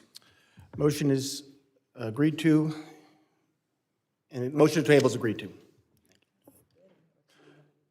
Mr. Chairman, I have a unanimous consent request. If now is a good time. Gentlemen, you see request? Yes. I'd like to introduce a December 2nd article from the Los Angeles Times entitled "Attacks on ICE Up 1,000%. Trump Administration Claim Not Backed Up by Court Records." And I have one more as well. It's an NPR article. White House claims more than 1,000% rise in assaults on ICE agents. Data says otherwise. Without objection. Carlos, you ready? You want to ask questions? Gentleman now, gentleman from Tennessee, Mr. Ogles, is now recognized for 5 minutes of questions. Well, thank you, Mr. Chairman, and to the witnesses. You know, this is about the rhetoric against law enforcement, the violence against law enforcement. This isn't about ICE. This isn't about deportations or the Secretary doing her job, securing the border, and deporting those who are here illegally. Mr. Yoes, looking at your testimony, it was 2023 that we hit a record number of shootings, 378 against law enforcement. Is that correct? Yes, sir. 46 killed and 118 ambush attacks. And that was before President Trump was in office. Yes, sir. This issue has far more to do with politics. Absolutely. This spans over 7 years of quantitative data, and that's only since we've been recording. It's been before that. This has been growing, something that we need to address. And then one of my colleagues on the other side had the audacity to claim that Homeland Security was the biggest threat to our country and to our safety. That pisses me off. That is reckless. That is dangerous. Our border was wide open. The Biden administration was allowing us to be invaded by murderers, rapists, drug traffickers, child traffickers, and if an ICE agent needs to wear a mask to protect his or her family, then so be it. Everyone who's here illegally, in my book, should be deported. Mask or no mask. They're here in violation of the law. But my colleagues on the other side, with their dangerous and feckless comments, fail to acknowledge the fact that our country is more secure today than it was previously. In fact, if you look at the trend lines for shootings against officers, they're down compared to 2023, and praise the Lord, and hopefully it will remain. Mr. Hughes, you wrote the federal agents are now relocating their families, altering daily routines, and reducing their public presence because of targeted harassment. That is extraordinary. Agents having to uproot their families, literally having to change routines because of rhetoric, because of dangerous comments. Look, it's a tough job. Yeah, I come from a family of cops. My granddad retired from Nashville PD before it was actually Metro. My uncle was a cop. My cousin was a cop. I had the privilege of serving the sheriff's department for 2 years before I went into politics. It's a tough job.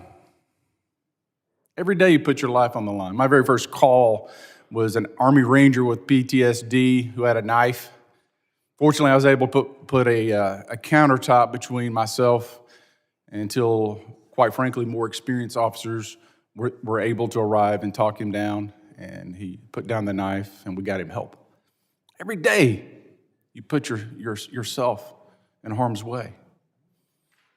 And so what we should be doing is thanking our men and women in blue, our first responders, for doing a tough job. Mr. Hughes, I have a list of questions, but I'm going to give you the floor for a moment. I want you to talk about how dangerous the current state is because of politics and because of irresponsible comments from my colleagues on the other side of the aisle that, quite frankly, are putting your lives in danger. Thank you, Congressman. Thank you for your service as a police officer. And those who are police officers, we understand. And what do we say at when we're thanked for things? Usually, I'm just doing my job. And those of us who aren't police officers, we know somebody or have family members, and we want them to be protected, our family to be protected, our mothers, fathers, spouses, children. And when we get the anti-law enforcement rhetoric fueling the violence, that's unacceptable. And I think that we could all agree on that basic premise that any anti-law enforcement rhetoric should be bad because we are the ones that are out there enforcing the laws that Congress makes, and the laws that are on the books. And we are charged with abiding by the rule of law and executing our duties and our oath to uphold the rule of law. And we are just in an environment that is so toxic we need to get back to. Thank you, sir. Mr. Chairman, my time has expired. I yield back. Gentleman yields back. I now recognize the gentleman from New York, Mr. Kennedy, for 5 minutes of questions. Thank you, Chairman. I want to take a moment to thank our witnesses for their service. Each of you has answered a call to protect your communities, oftentimes at risk of your own life. And to that, we owe you a debt of gratitude. I'd like to take a moment to recognize Officer Hodges for his heroic actions on January 6th, defending the very Capitol complex that we're currently sitting in. Thank you for being here, for your defense of our nation and our liberty, and for being there on that dark day and for speaking out about it since. Additionally, I want to acknowledge the tragic shooting of 2 National Guard members last week, Sarah Beckstrom and Andrew Wolf. Our hearts are broken and our nation is grieving. My heart is with Army Special Beckstrom's family during this devastating time of loss, and I'm praying for Staff Sergeant Wolf as he recovers from this senseless act. Every day, law enforcement officers willingly and heroically place their lives and their families' futures at risk. They keep our communities safe, promote the regular flow of people and goods, and protect the public from the dangers of everything from gun violence to acts of terrorism, working best when they're closely intertwined and connected with the communities and people they serve. Let me be very clear. Any violence, including attacks against our state, local, and federal law enforcement officers, cannot and will not be tolerated. In my district, a mass shooting on May 14th, 2022 by a white supremacist, racist terrorist killed 10 New Yorkers, including Lieutenant Aaron Salter Jr., a retired 30-year veteran of the Buffalo Police Department who made the ultimate sacrifice defending our community. My community is just one of many that have lost dedicated public servants in the line of duty. Across administrations, we've seen an uptick in both the number of officers who've experienced assault while on the job, as well as those brave souls who've tragically been killed. However, what's changed with this administration is the escalation by President Trump himself, creating dangerous, even lethal situations for both law enforcement officers and the people they protect. Democrats have warned time and time again of the dangers of this violent rhetoric, coming from a president who picks and chooses when to support officers based on whether or not it suits him.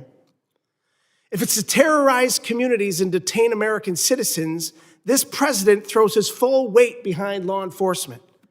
But if it's to prevent the toppling of the world's greatest democracy and the safety of our citizens, this president stands behind insurrectionists and even pardons convicted drug lords and other convicted criminals, rather than standing behind the brave law enforcement officers protecting our communities in the peaceful transfer of power.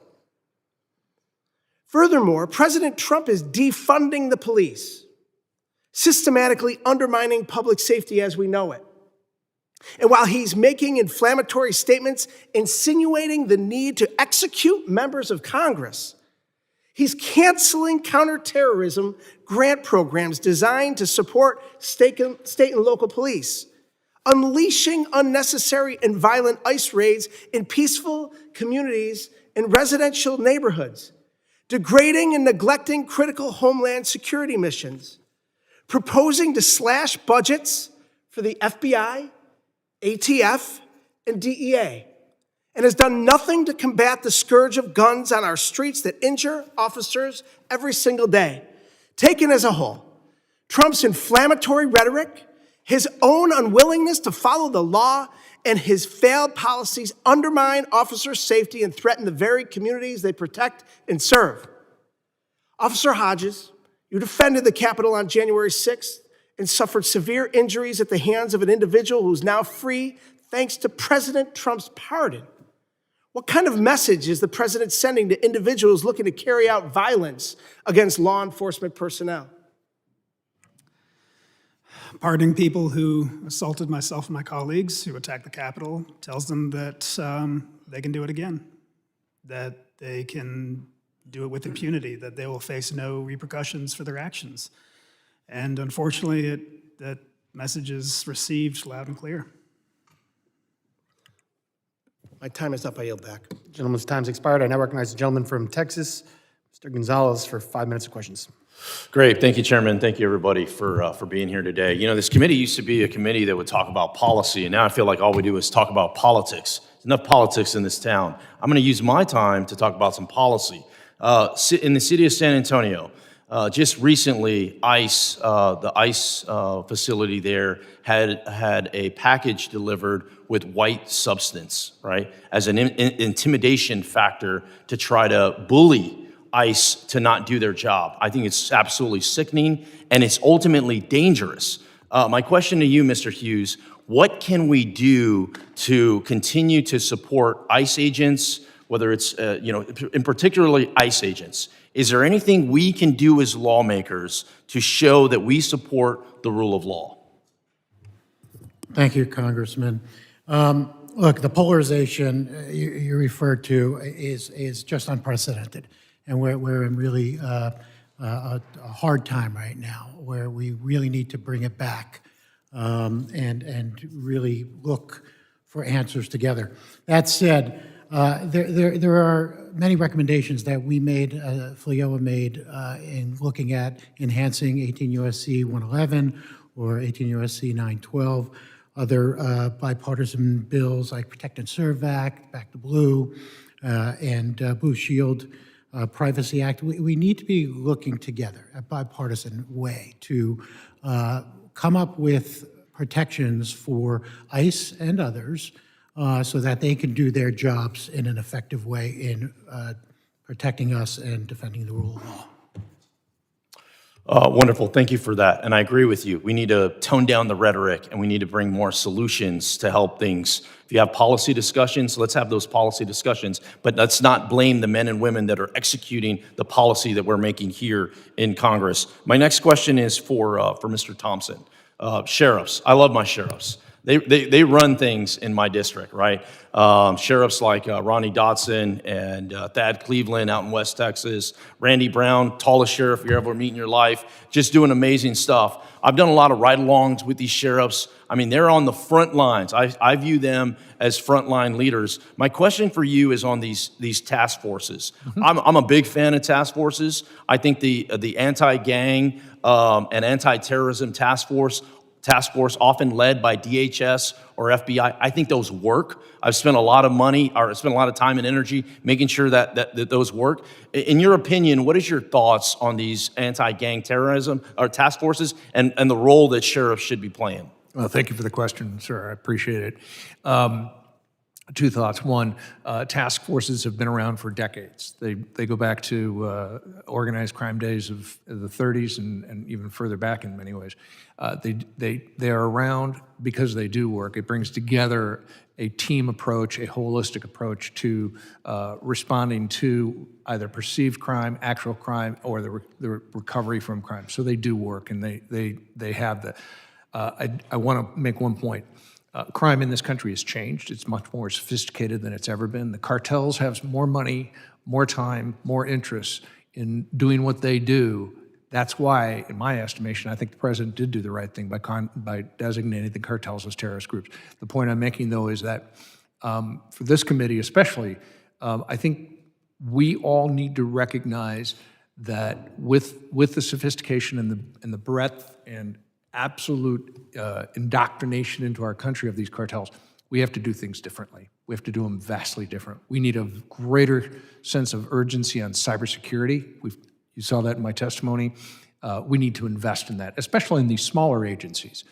Number two, I think we have to recognize that with these task forces are going to come some pains, some growing pains, and some changes. So we all have to recognize, and I'm hearing that from all of my sheriffs, is that we need to be helpful, whether it's a small agency in the rural part of the country or a large agency. We're going to have to be a little bit more flexible as we look at things. Wonderful, thank you, and I couldn't agree more. When local, state, and federal agencies are coming together, that's exactly how we tackle this problem. In my last 30 seconds, this is for Mr. Yoes. You mentioned in your testimony, as of the end of November, 314 officers have been killed in the line of duty.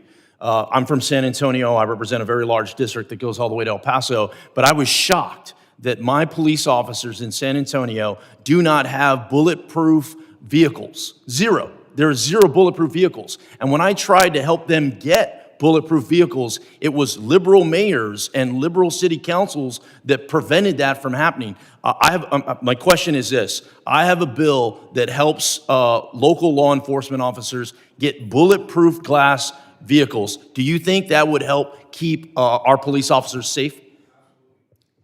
Absolutely, not just ballistic glass, but there's also ballistic panels that could be put in a vehicle as well. And I'll just contrast it to cities have a number of employees. They do a number of different functions, and we don't hesitate to provide safety benefits, safety material for other employees to make their job safe. Law enforcement officers have inherently a very unsafe job because let's just be honest.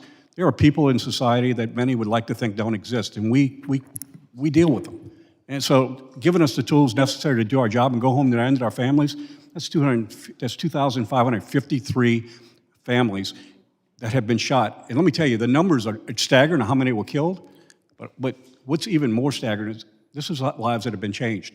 Medicine, ballistic equipment, trauma response, these things have brought these numbers down. So gladly and luckily, we've been able to save a lot of lives, but that doesn't mean they're not trying to kill us.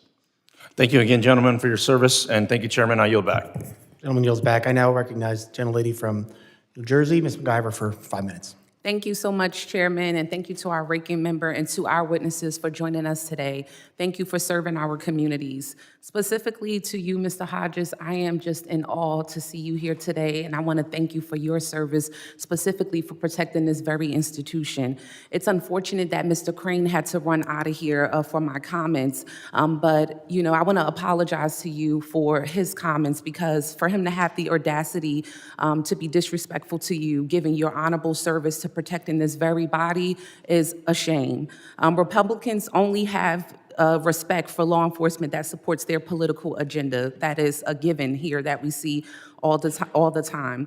There's no shocker to anyone on this committee, and definitely no shocker to me, that yet another hearing, I live rent-free space in Mr. Crane's head over and over again, while he's obsessing about me doing my job of oversight, while he continues to fail to do his job to service the people of Arizona, while there's a detention center that had deaths there, and yet to this day, Mr. Crane refuses to have oversight and go there and visit that detention center, but steady worrying about me here doing my job, then using the power that his constituents have given him by electing him to do his job. Before I begin into my comments about this specific hearing, I want to take a moment to honor the National Guard officer who tragically lost her life in the horrific shooting last week, and to extend my prayers to the guardsman who is still fighting for his life. Their bravery reminds us of the tremendous risk our service members take every single day. We have all seen the National Guard deploy into communities, not to support law enforcement missions, but to wander down residential streets, help with yard work just outside the Capitol, or simply serve as a political scenery. Now 500 more guardsmen are being sent into Washington, D.C. because this administration is choosing optics over strategy and politics over safety. These people should not be placed in harm's way to serve as props in the president's twisted agenda. But my colleagues across the aisle didn't call this hearing to talk about solutions. They aren't interested in those. What they are trying to do is point fingers so they can deflect blame. They want to convince the American people that Democratic rhetoric is the issue. It is not Democrats who are praising, let alone pardoning, people who stormed this very Capitol complex to beat police officers and hunt down elected officials. It is Donald Trump who pardoned more than 1,500 January 6 rioters. I hope we can all agree, as we keep saying out of our mouths here, that any form of violence is unacceptable. Show me. Say it. Gun violence continues to threaten our communities and the officers sworn to protect them, and we should be focused on real solutions rooted in public safety. But I do not want to hear selective, phony outrage about rhetoric from people who only sometimes, when it's beneficial to them, want to protect law enforcement. Let's not forget, as violence threats surged across this country, the Trump administration froze billions of dollars to counterterrorism and nonprofit security grant funds. The very money meant to protect synagogues, mosques, churches, and even HBCUs and other community institutions. Republicans stood by silently as their own administration stripped away critical protections from grantees they now claim to care about. So when Republicans sit here today and try to lecture anyone about supporting the rule of law and those who work to uphold it, the hypocrisy is alarming. They have repeatedly proposed cuts to the very agencies that keep officers and communities safe. They have embraced violent rhetoric from their leader, rhetoric that includes open calls for the murder of political opponents. They have abandoned the officers who defended this Capitol on January 6th and instead wrapped their arms around the people who attacked them. In Newark, my district, violent crime has gone down by 23% because we invested in real community-based intervention, trauma-informed crisis response, and real community policing. When we talk about real action, we see real results. On the other hand, political stunts, military deployed on American city streets, mass ICE agents tearing through communities, these things make us unsafe. In my district, we choose trust over terror, partnership over provocation, and the results speaks for themselves. So let's do some real work on this committee, and let's leave here with some solutions, not just comments and statements every week. With that, I yield back, Mr. Chairman. Lady yields back. I now recognize gentleman from Alabama, Mr. Strong, for 5 minutes of questions. Thank you, Mr. Chairman, and thank you to our witnesses for being here today. Our brave law enforcement officers put their lives on the line every day to uphold our laws and protect Americans. We deserve every tool and protection necessary to carry out their mission safely and effectively without fear of being targeted simply for doing their job. Mr. Hughes, DHS has reported an 8,000% increase in threats, doxing, and direct attacks against federal law enforcement. In Alabama, we felt the impact of rising violence. We've lost dedicated law enforcement officers who made the ultimate sacrifice. What do you think is driving this escalation, and how has it changed the way officers approach their daily duties? Thank you, Congressman. What is really alarming, I think, to a lot of us is the normalization of this anti-rhetoric. We have to understand that police officers are enforcing the laws. They're enforcing the laws that this body makes and that the elected officials make. And when we have that anti-rhetoric on law enforcement officers, it just fuels the fire.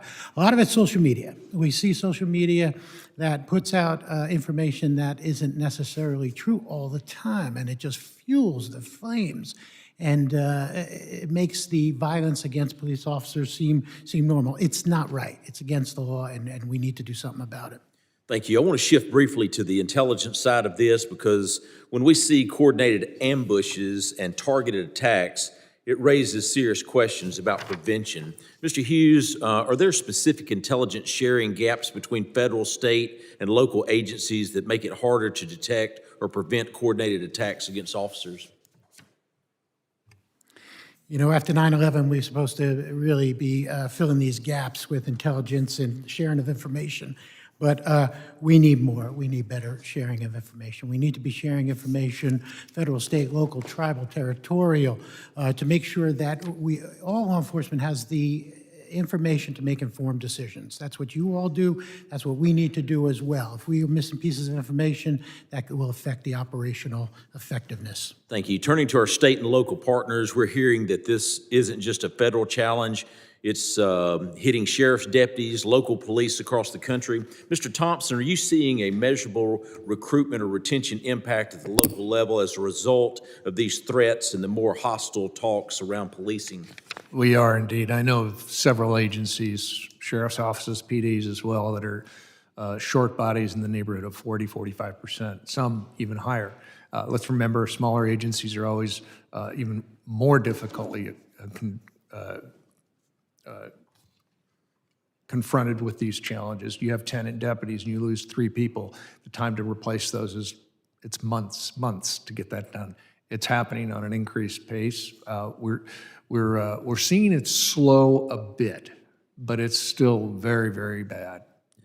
I speak from a firsthand knowledge. I served 26 years in local government. I was the chairman of the Madison County Commission, and I can tell you this right here. What we did to solve some of these problems was we doubled the size of law enforcement in our county. It made a substantial difference. I know that Representative Gonzalez mentioned about bulletproof vehicles. I bought 2 what are known as Bearcats for our community, and I can tell you this right here. It worked for our sheriff's department. It will work for other law enforcement throughout this country. It is a very good investment to save lives. Rather than having to go through a door, you've got the ability to use less than lethal options by using tear gas inside that, make them come out, and it works. You start looking at all the different things that you do, and these working together is what makes law enforcement safer. But I will say another area I'm concerned about is the way technology is now weaponizing against law enforcement, not just against officers themselves, but also against their families. We're seeing unauthorized tracking tools and online platforms that publicize officers' location in real time. On top of that, we've seen officers' home addresses, their children's school locations, and even family photos posted online in coordination with doxing campaigns. My question to you is, are you seeing that at each of your levels? I'll start with you, Mr. Thompson. We are seeing it. It's a exponential growth in the public release of privileged information. Law enforcement PII is considered privileged information in nearly every state, but nevertheless, we're seeing it. It's growing radically, and it's having a devastating effect. Thank you. Mr. Chairman, I yield back. Gentleman yields back. I now recognize the gentlelady from Texas, Ms. Johnson, for 5 minutes of questions. Thank you so much, Mr. Chairman. I want to begin by echoing the sentiments of my colleagues that violence is never the answer and that we all must hold our own accountable. And we're here today to discuss how violent actions and rhetoric fuels the problems that we're having in this country. And I want to respond to a couple things, because what is striking me is this incredible hypocrisy of this conversation, which is no one in this committee, no one in this Congress condones violence against our law enforcement. No one. At all. And any insinuation that we are encouraging violence against law enforcement is just outrageous and should not be tolerated. But I think what we're also seeing here is a silence of people who are refusing to criticize ICE agents in particular, who are going outside of their authority and abusing their power in a violent way against American citizens. And there is silence on the condemnation of that. I haven't heard anyone in this panel, except for maybe Officer Hodges, criticize that. I think part of the problem is, I am a big fan of Dallas Police Department. I have worked closely with them. I'm so supportive of them. And I agree with the comments that we need to double down to keep our law enforcement safe. It is outrageous to me, this indignation that we're having by Republicans who have voted to consistently defund efforts that keep officers safe, as many of my colleagues have pointed out. And the addressing gun violence, for example. More officers are killed in gun violence and mass shootings that have nothing to do with a predisposition against ICE. But yet we're not talking about that. But that is a direct threat to the safety of law enforcement. And what we see here, though, is we have bad cops and we have bad ICE agents. And right now, the American public has a laser focus on some of these ICE agents who are exercising their authority and their power in a very abusive and uncontrolled way. I was going to offer a video today of a gentleman who is an American citizen who's 79 years old, whose business was targeted in a raid, and he was trying to show the valid papers of his employees. Instead, he was tackled and ramshackled to the ground in a very violent way, fracturing his ribs, giving him a brain injury, as an American citizen who did not one thing wrong. And I think what we're really missing here in this conversation is that ICE agents are frequently acting with a lack of probable cause. To the point of, I think, one of the conversations that you said, Mr. Hodges, is that when you erode the rule of law, you erode the confidence in law enforcement. And we've had a complete erosion of the enforcement of probable cause for law enforcement to engage in an arrest and to engage in an activity and an experience with a member of the public. And that is a problem. And we have to address that too. And what you're seeing is a public outcry and an outrage. And maybe Gestapo's not the right word, maybe Nazi's not the right word, but you have to acknowledge that there is a pulse of the American people right now that are scared and they're terrified because we have members of our law enforcement community who are there to protect, serve and protect, who are instead harassing and intimidating, and they're not being reined in by their own agency. And that has to be part of this discussion.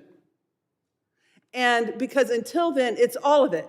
The violence is unacceptable. We should never tolerate doxing. We should never tolerate assault on any of our men and women who bravely serve. But at the same time, we can't also allow the rogueness of some of these members who have let this power go too far and abuse it. And that has to be part of this conversation. And unfortunately, I'm out of time and I must yield back. Gentlelady yields back. I now recognize the gentlelady from South Carolina, Ms. Biggs, for 5 minutes of questions. Thank you for holding this hearing, Chairman Garbarino, and thank you to our witnesses for being here today. I'm deeply saddened by the attack that happened to the 2 National Guard members very near the White House last week. As someone who currently wears the uniform as a Guard member actively serving, it kind of hits close to home for me.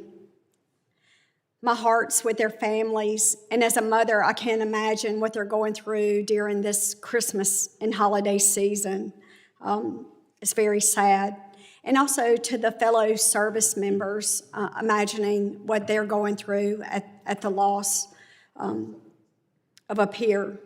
However, what happened last week, it's only one incident in a growing pattern of attack on those that keep our streets safe throughout the nation.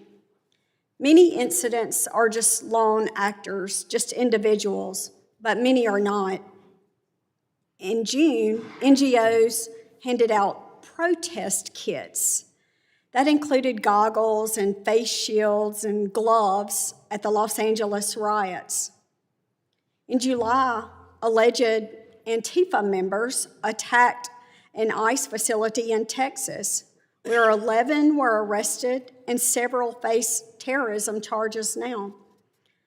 Activists created platforms like ICE List, ICE Block, and Stop ICE, allow anyone to track ICE activity as they enforce the law. Gangs like the Latin Kings have even placed hits and tiered bounties on ICE and CBP agents. These actions represent a growing ecosystem of threats against those that are hired to keep our country safe. With that in mind, I'd like to ask Mr. Hughes the first question. How do pockets of organized resistance from various groups raise national tensions and make it even more difficult to restore law and order? Thank you, Congresswoman. Peaceful protests are a pillar of our democracy, right? It's something that we need to be respectful of. It's when it goes outside the parameters of peaceful protest. And when we see that, it's very dangerous. It's very dangerous not only to the officers, but it's dangerous to society as a whole, and our social fabric itself. Peaceful protests are good. When it resorts to violence, we lose our sense of who we are, and it hurts people. Thank you. What do you feel like as a member of Congress that can be done at the federal level to prevent this? What can the people in this room, on both sides, what can we do to help that? Again, I go back to enhancing the law. Look, law enforcement officers are there to enforce the law, the laws of what you all enact. And if you can look at ways to enhance 18 U.S.C. 111, 912, and look at other bills that are there or come up with other bipartisan bills to protect the officers and even protests, right? Then I think we would be better off as a society. Thank you. My second question is, how do activists and NGOs provide cover, legitimacy, and support for the violent attacks of terrorist groups like Antifa and gangs like the Latin Kings? And does this encourage escalation in tactics and violence? And I'll open that up to anyone to answer. You know, it's a reality. It is happening. The NGOs that were funded in the prior administration, not to be partisan about this, did some things that were dangerous, to put it lightly. We have to admit that there's a divide. There's a divide. There are some that are saying no one should be exempt from any law enforcement actions relative to immigration, for example. And there's some on the other side that say everybody should be. But my point in this is that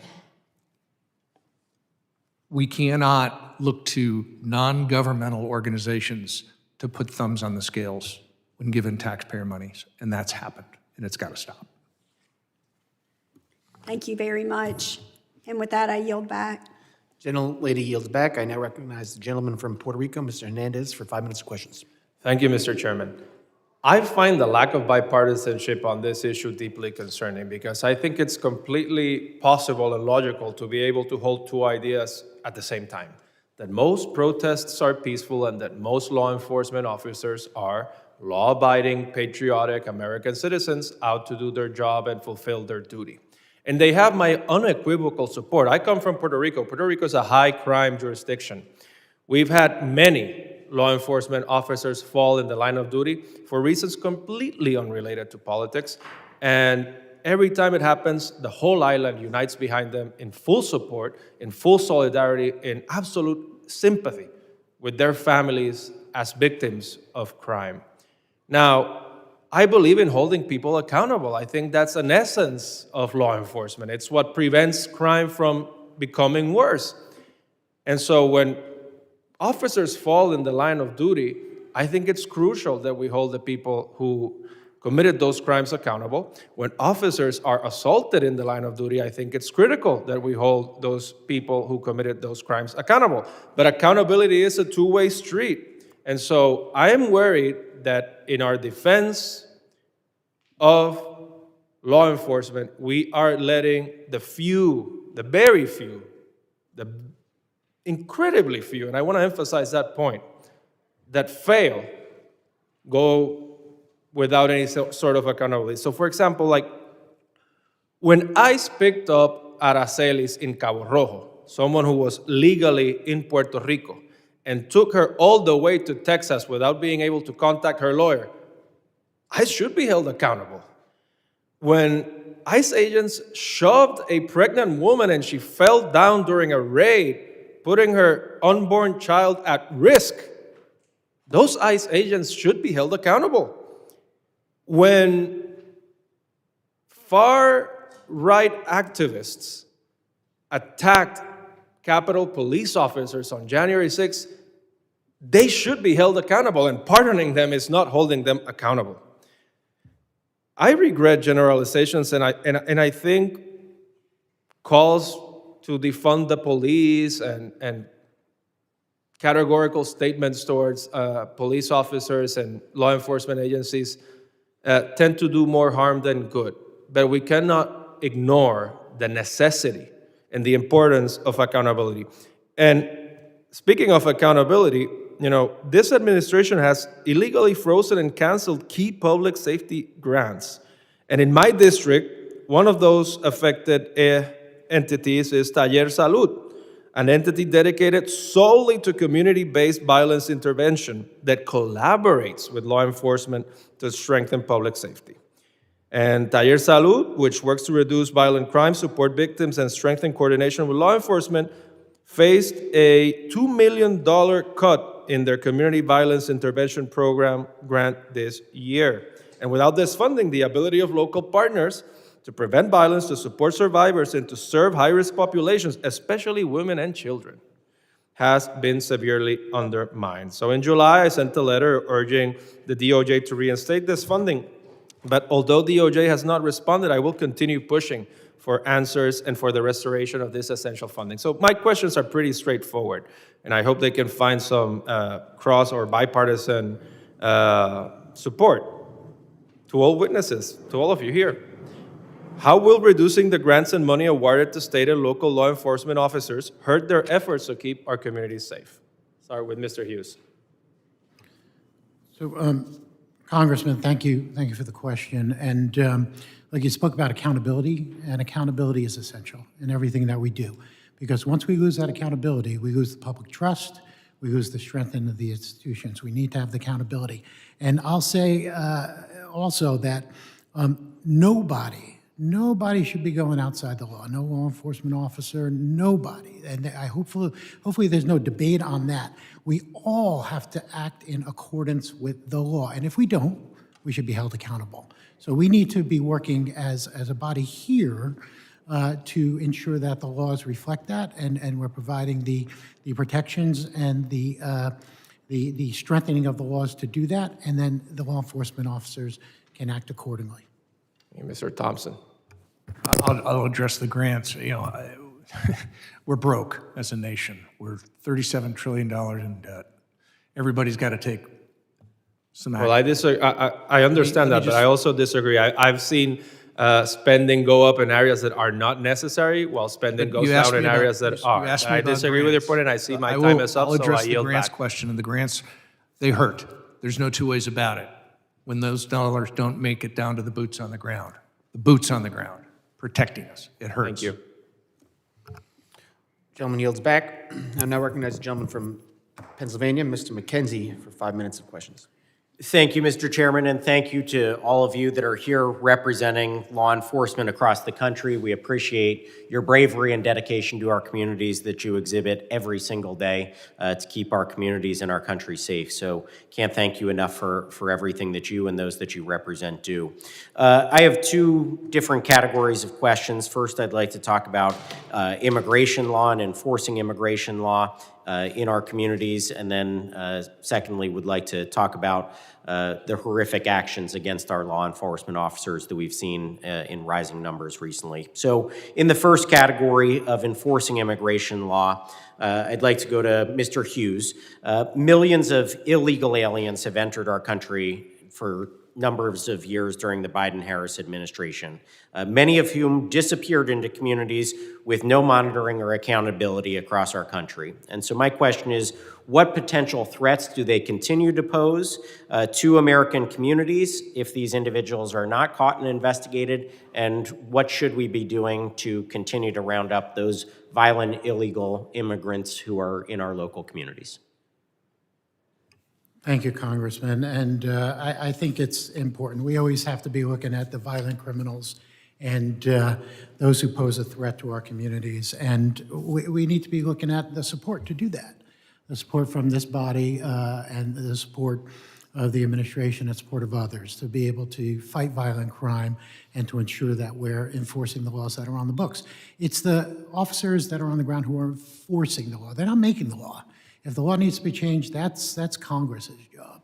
We need to make sure that we're enforcing and bringing violent criminals to justice. With the increase in funding that this body, Congress, has approved recently for those efforts, do you feel that you have adequate resources to go out and do the job that you need to do?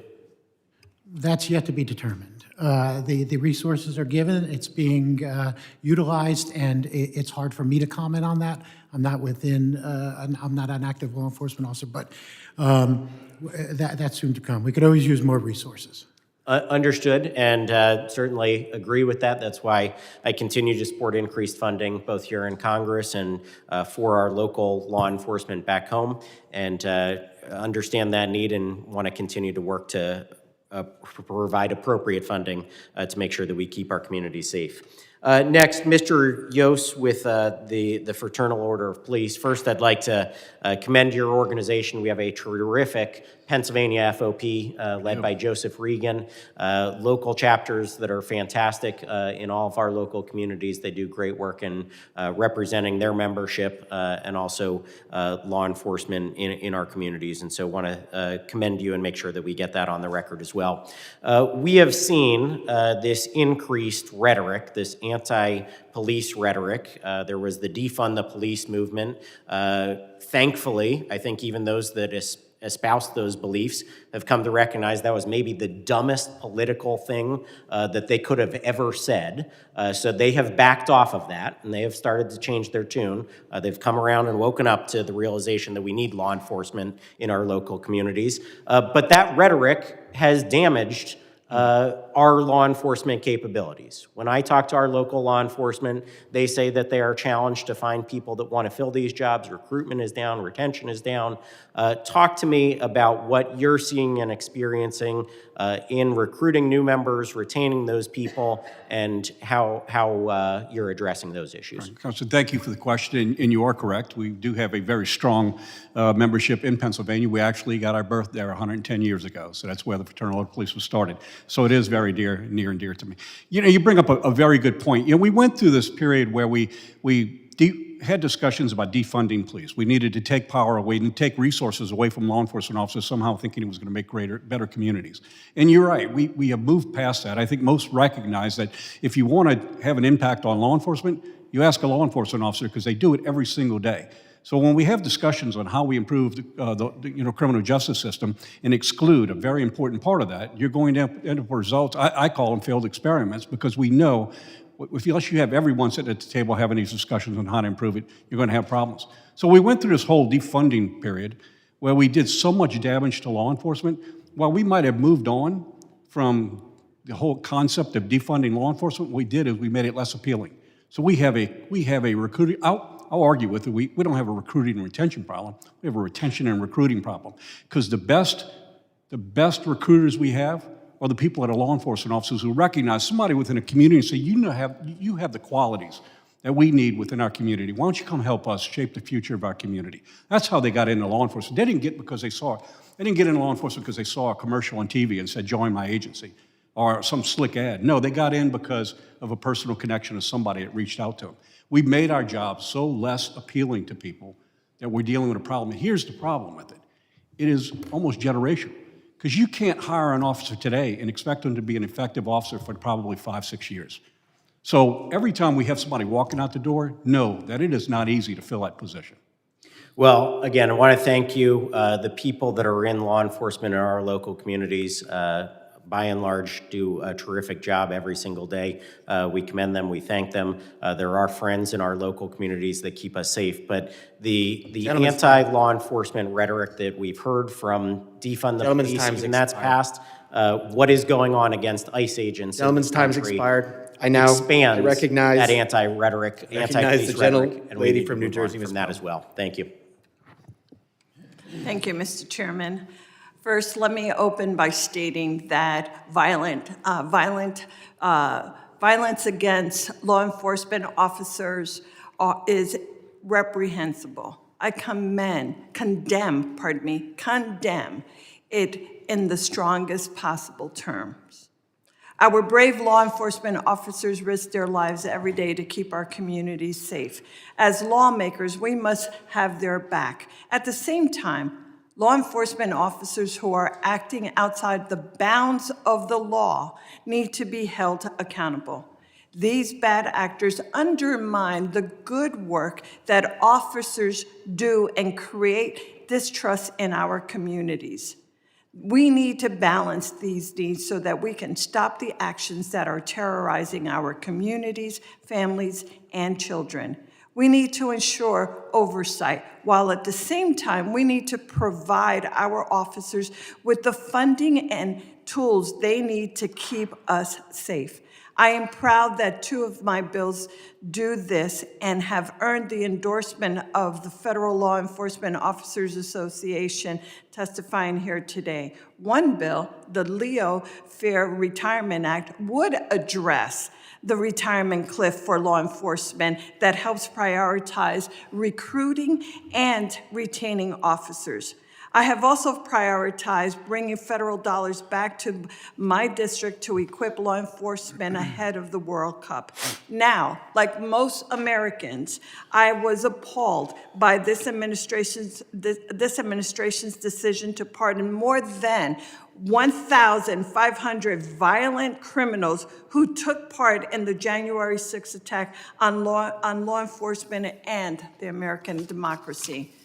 On January 6, 2021, law enforcement defended this building against a violent mob. 114 Capitol Police were beaten and assaulted. 5 officers tragically lost their lives. One of the officers who lost their life was New Jersey native Brian Sicknick.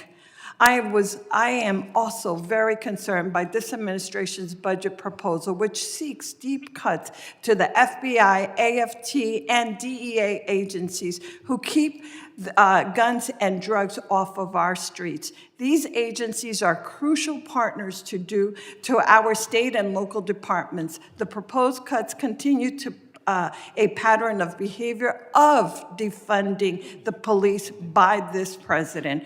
In the past, the first Trump administration tried cutting cops and Burns JAG programs that help with community. In FY 2018, the administration budget sought an 11% to cut Burns JAG.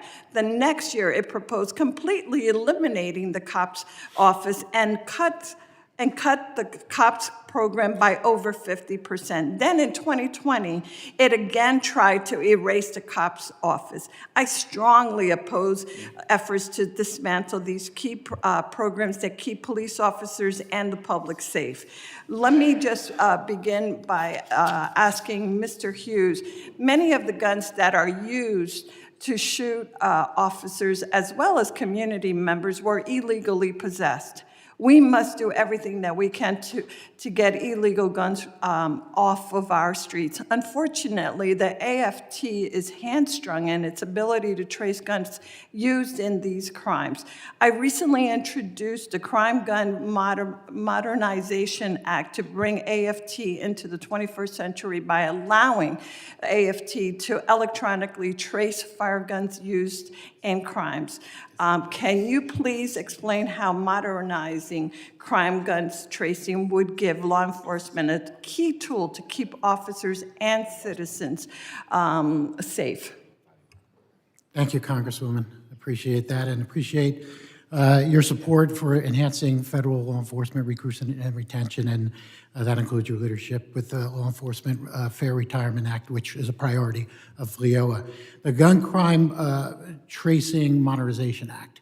Look, it's getting more sophisticated with guns, and we need to be looking at ways to track guns and see where these crimes are originating, where the guns are originating, and so forth. I know that we support a searchable nationwide way to be able to do this, to see where, to help identify trends, connect the dots, so to speak, on what's going on to make sure, especially with the ghost guns and things like that that are coming up, we have to be really careful here and ensure that we're protecting society from these dangerous guns. Thank you, and thank you for your organization's endorsement of my bill. I really appreciate your support. Thank you, Mr. Chairman. I yield back.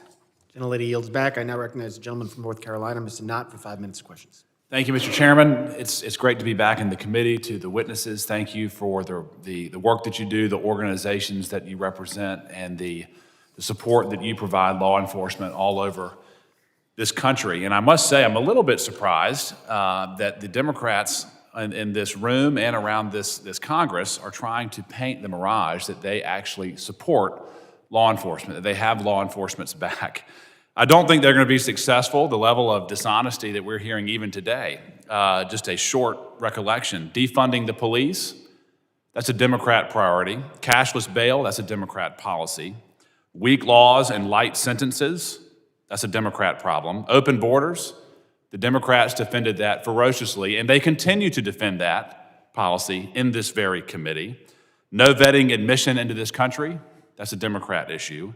Sanctuary policies, we saw that in very robust form all over the country in Democrat cities and Democrat states.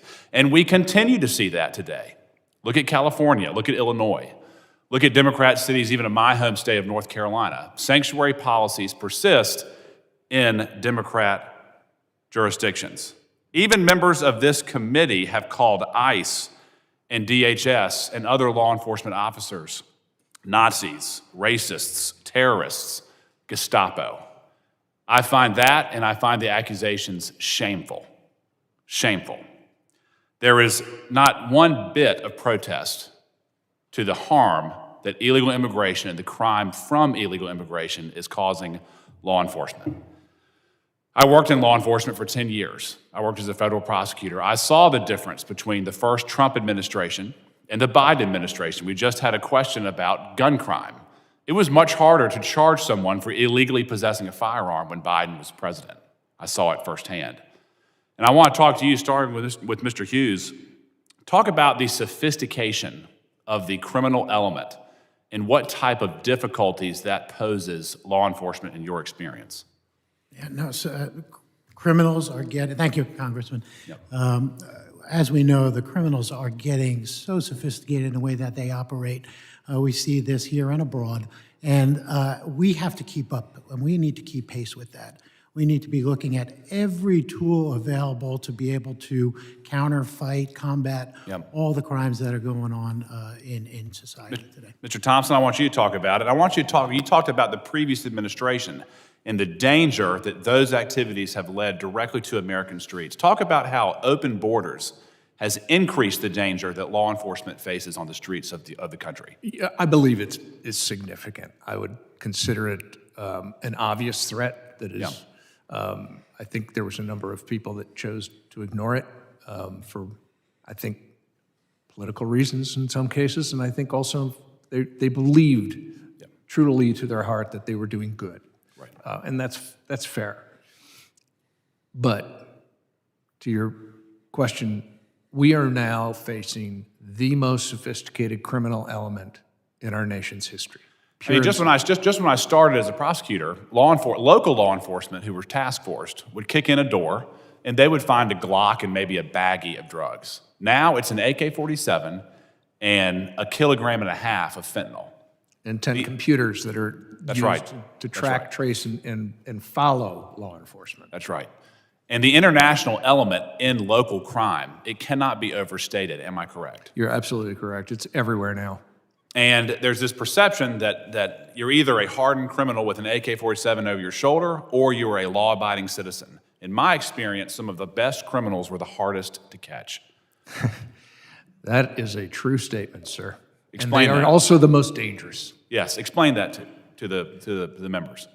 The level of dedication to the principle of the crime is driven by arrogance, ego, profit, and cruelty, in my estimation. Yeah. And it is now become a globalized, connected The level of camouflage. There are criminals who operate in schools and Deception farms. is perfect. In businesses, in law enforcement. Am I correct? You are correct, sir. Mr. Yoes, briefly, I've got a few seconds left. There was a clip that was played earlier that showed some very forceful actions by law enforcement. Yes. Given the rhetoric that we've seen from my colleagues on the other side of the aisle in sanctuary cities, calling these members Gestapo, Nazis, inciting fear amongst various communities, how has that damaged law enforcement's ability to act without the use of force? Well, look, I looked at the videos, and I think there was a lot of discussions here about the need to have oversight and discussions, and we really did dive into some few things that are worth looking into. But I will tell you what we didn't dive into. We came here to talk about law enforcement officers that are shot in the line of duty, law enforcement officers that ambushed, and not one time did we even mention one person about how they were sitting, eating lunch or eating dinner, and were shot. Yep. So we missed the whole point. It's disappointing to see. I'm finally excited that we were going to talk about a real issue here, something near and dear to my members. 2,553 officers have been shot, yet we're not talking about it. We're talking about tactics or politics and everything else. At the end of the day, it's still my members that are out there facing it every day. To answer your question, crime is changing. It's evolving in a way that we can't keep up with it. We're always going to be at a disadvantage because they make decisions pretty quick. Yep. It takes Congress and it takes our state houses and our city councils to make decisions. It takes a while. So we're always playing catch-up ball. It is not a very comfortable time to be in law enforcement because we're never going to get ahead of it. And use of force is sometimes used. It's needed to be used. Use of force is... Mr. Gentleman's time has expired. We're going to also, you're going to get some questions in writing as well that you didn't get answered. I know I'm going to submit a bunch, so we hope you will be all submit answers in writing at the end, but we do want to, the witnesses have been here for a long time. We have other people waiting. I want to keep... Gentlemen, thank you. Thank you. Thank you. Gentleman yields. I now recognize a gentleman from Virginia, Mr. Walkinshaw, for 5 minutes of questions.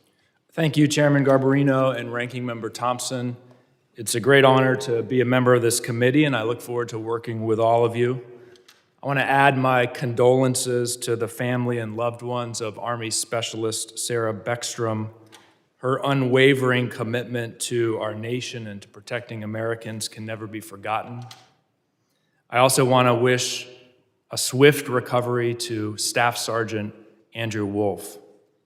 And I want to thank all of the police officers, deputy sheriffs, and state troopers who protect and serve my community in Virginia. Acts of violence against law enforcement are unacceptable and should be condemned. And rhetoric calling for violence should also be condemned. But I'm old-fashioned. I believe in the saying that a fish rots from the head. And what our leaders say and do matters. And when it comes to supporting law enforcement, Donald Trump and the Trump administration are rotten.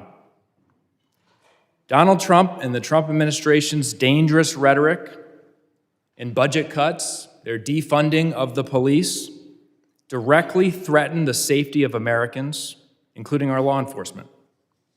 President Trump claims to support law enforcement, except when they're trying to enforce the many laws that he has broken. President Trump pardoned 1,500 January 6 rioters who stormed the Capitol and brutally beat, tased, pepper sprayed law enforcement officers, including one of our courageous witnesses here today, Officer Hodges. Brave officers with the Fairfax County Police Department from my district were also deployed to defend this Capitol during that insurrection. That department is listed on the plaque that Speaker Johnson and Republicans refuse to hang.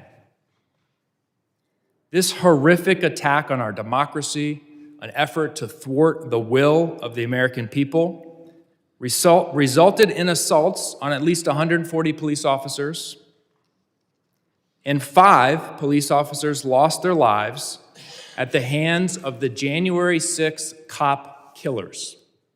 And I want to say their names: Officer Brian Sicknick, Howie Liebengood, Jeffrey Smith, Kyle DeFreetag, and Gunther Hashida, all patriots, all police officers. Instead of allowing for the peaceful transfer of power, President Trump called for violence that led to the deaths of police officers. Instead of condemning the insurrection and holding to account those responsible, President Trump has pardoned those that committed heinous crimes against our courageous officers, like Officer Hodges. And today, those cop killers are free. They're in our communities. They're committing more crimes. Officer Hodges, on January 6, 2021, President Trump delivered a speech on the ellipse to a group of his supporters. In his speech, President Trump said, "We fight like hell, and if you don't fight like hell, you're not going to have a country anymore." Do you believe that President Trump's remarks at the Ellipse on January 6th encouraged his supporters to use violence against anyone trying to stop them, including police officers like yourself? Yes, in short. It was revealed during the January 6th subcommittee investigation that Trump was notified that people were not getting into the Ellipse because they were heavily armed. They couldn't get through the magnetometers. And you know what he said? He said, "Take the magnetometers down, let them in. They're not here to hurt me." So he knew they were heavily armed. He knew they were here to hurt someone. And what did he do with that knowledge? He told them to fight, fight, fight, and he sent them here to the Capitol.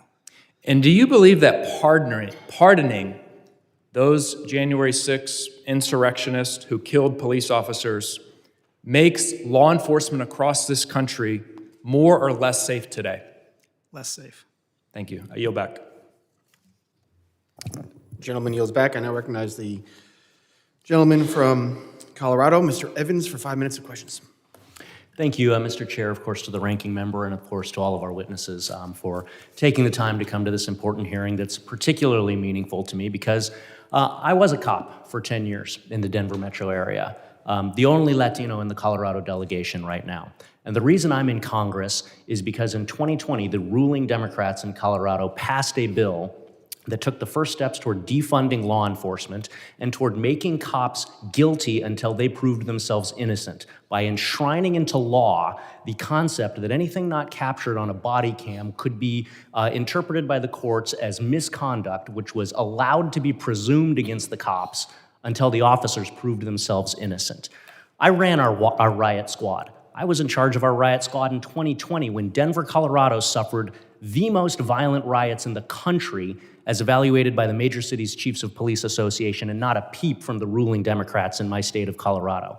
I've buried 2 colleagues in my agency. Gordon Beasley, who was assassinated by an individual who was radicalized against law enforcement by anti-police rhetoric from elected leaders, shot in the back of the head, murdered. It's on video. The killing part is redacted on most of the publicly available stuff. I buried Gordon Beasley, a school resource officer whose motto was find the good in everything. I buried Dylan Vakoff, one of my friends who was in my riot squad at my agency, gunned down responding to a family disturbance call, Air Force veteran. I watched my cops suffer these. I buried countless others when I was on the honor guard. And in terms of refusing to condemn physical or political violence, I will remind everyone of 2 votes that happened earlier this year where every single member of the United States House of Representatives voted to condemn the murder of a Democrat leader in Minnesota, but 118 of my colleagues on the other side of the aisle could not vote to condemn the murder of Charlie Kirk. When cops are handcuffed, when political rhetoric incites violence, it's the cops who suffer. And not only is it the cops who suffer, it's the low income and the minority communities that suffer. In Colorado, $27 billion of lost economic productivity as a result of crime. That doesn't impact the wealthy people, that impacts low income and minority communities. My district is 40% Hispanic. You know who suffers when we don't have law enforcement to keep our communities safe? It's my low income and my minority communities. I have a bunch of skilled tradesmen in my district, plumbers, electricians, pipe fitters, welders. Colorado has led the nation more years than not the last 5 years in auto theft. You know what happens when one of my Hispanic trade workers gets their vehicle stolen?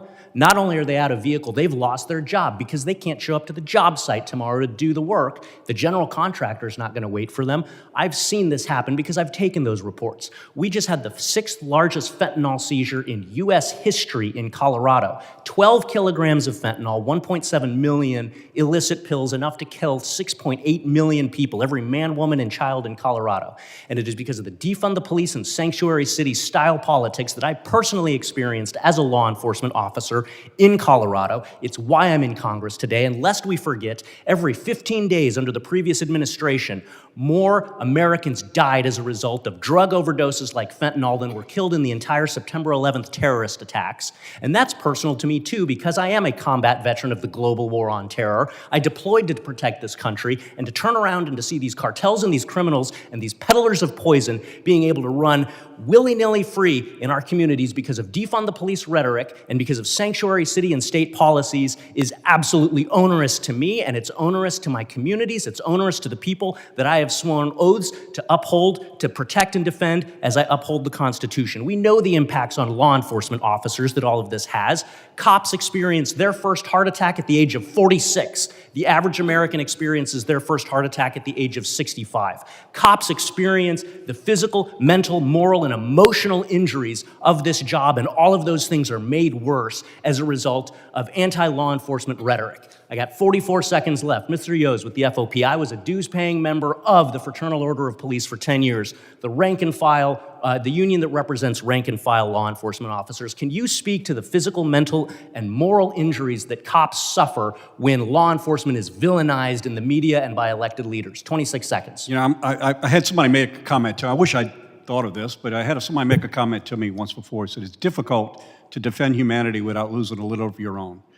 If you're not grounded, if you don't have the resources necessary to keep you grounded, then it's going to impact. And we see it. We see it happening all across this country where law enforcement officers have to deal with things that most people would like to think don't exist and somehow think that they can sniff their badge and it doesn't affect them. We're human beings. We're just average people asked to do occasionally some extraordinary things, and it has its toll on law enforcement. There's no question.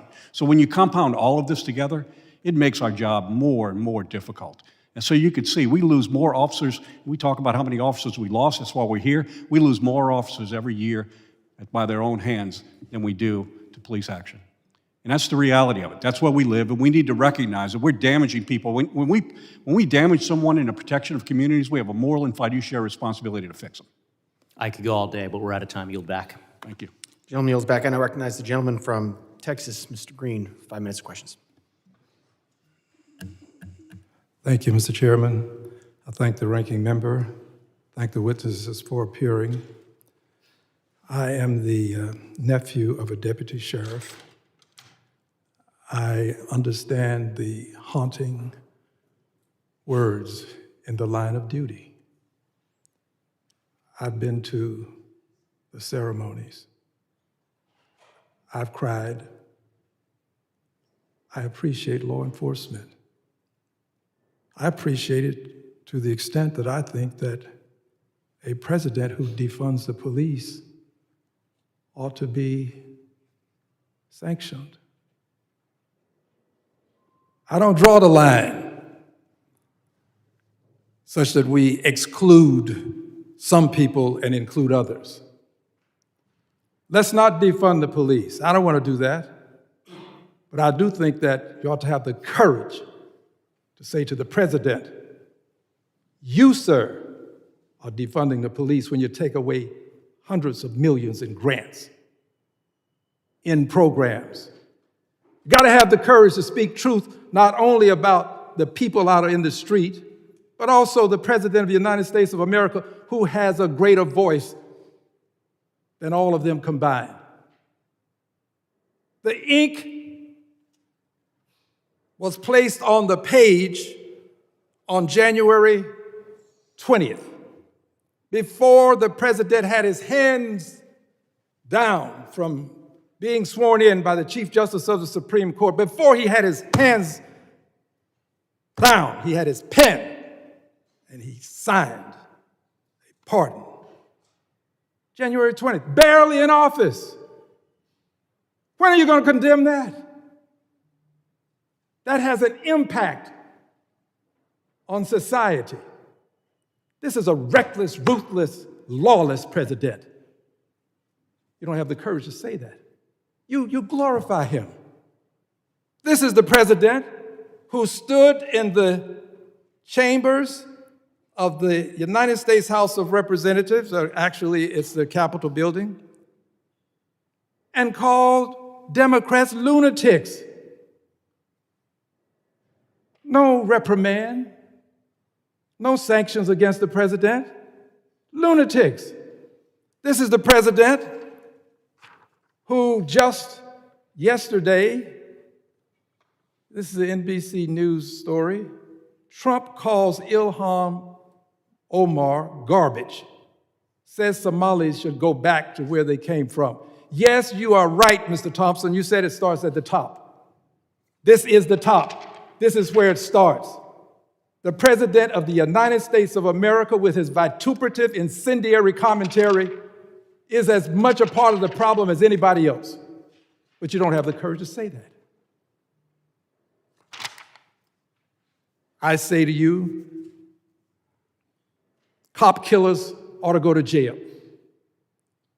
I have no reason to want to see cop killers walk the street. People who shoot National Guard persons walk the street. They ought to be punished to the fullest extent that the law allows. But that doesn't mean that I'm going to excuse the President of the United States of America for what he's doing.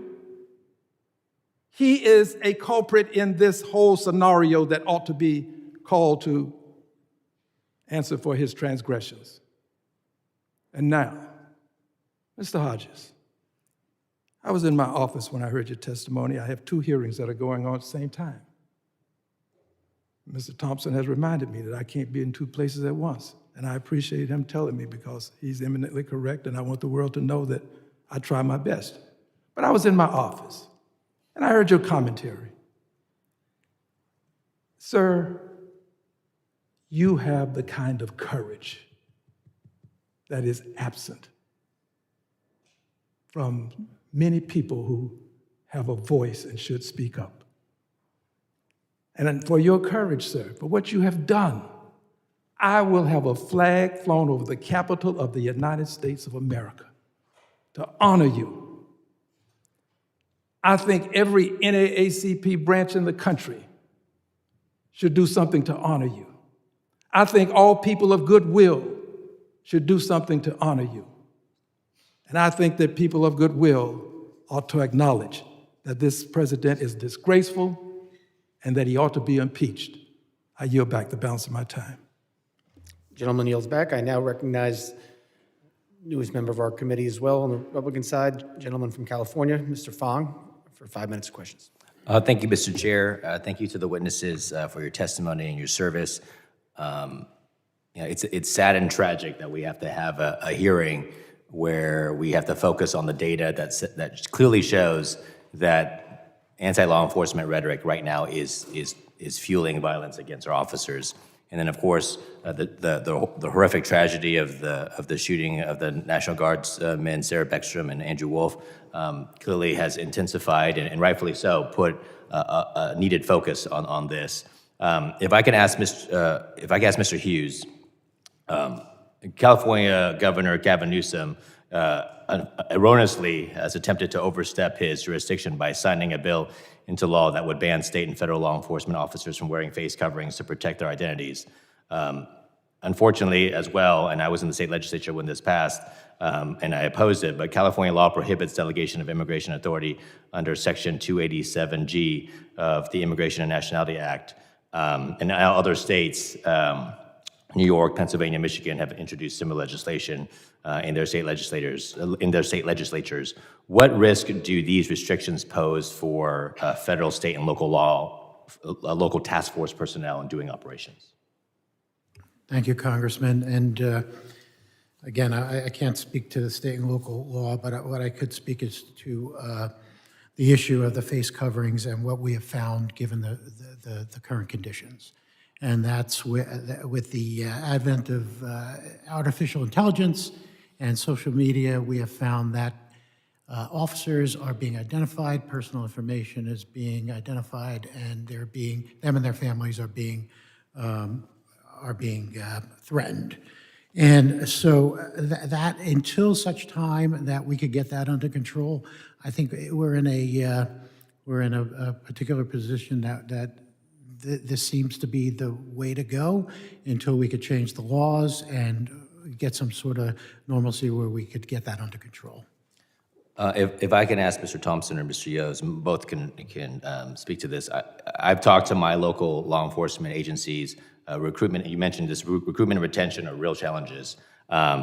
With these actions by Gavin Newsom, the actions of other states, and the rhetoric now that we see, how has that affected the morale of law enforcement and the ability to attract the best and brightest to join the ranks of law enforcement? So I'll go first. I'll go back to what I mentioned before. We don't have a recruiting retention problem. We have a retention and recruiting problem. If we fix the retention problem, we'll fix the recruiting problem. Unfortunately, law enforcement officers, for the most part now, we've gone through so much turmoil that they're with a good conscience of not asking people to come into this profession. So when we see actions like, look, the most efficient way and most effective, and I would argue the most safest way in order to be able to enforce laws is to work collectively to be able to do it. When we put up rhetoric and we put these barriers up, what we're doing is we're saying that we don't have a respect for the laws that were created, and the people who have to enforce them are the ones that are caught in the middle of this political thing. This is not beneficial to anyone. So that's what's hurting our profession. That's why we can't pull people in. You want to jump in, Mr. Hey, I would echo every word Mr. Yoes just said, and I would go one step further, is that it is important for all of us to recognize that we up here, we do speak truth to power every day, every single day. I've never been called bashful in my life, and I've never stood down from saying what I believe. California and other states that are passing these laws, they're doing it at the risk of the public safety of their communities. And the numbers of aggravated assaults are still sky high. They are still climbing. Murders are coming down, but ag assaults are the leading indicator of future criminal behavior.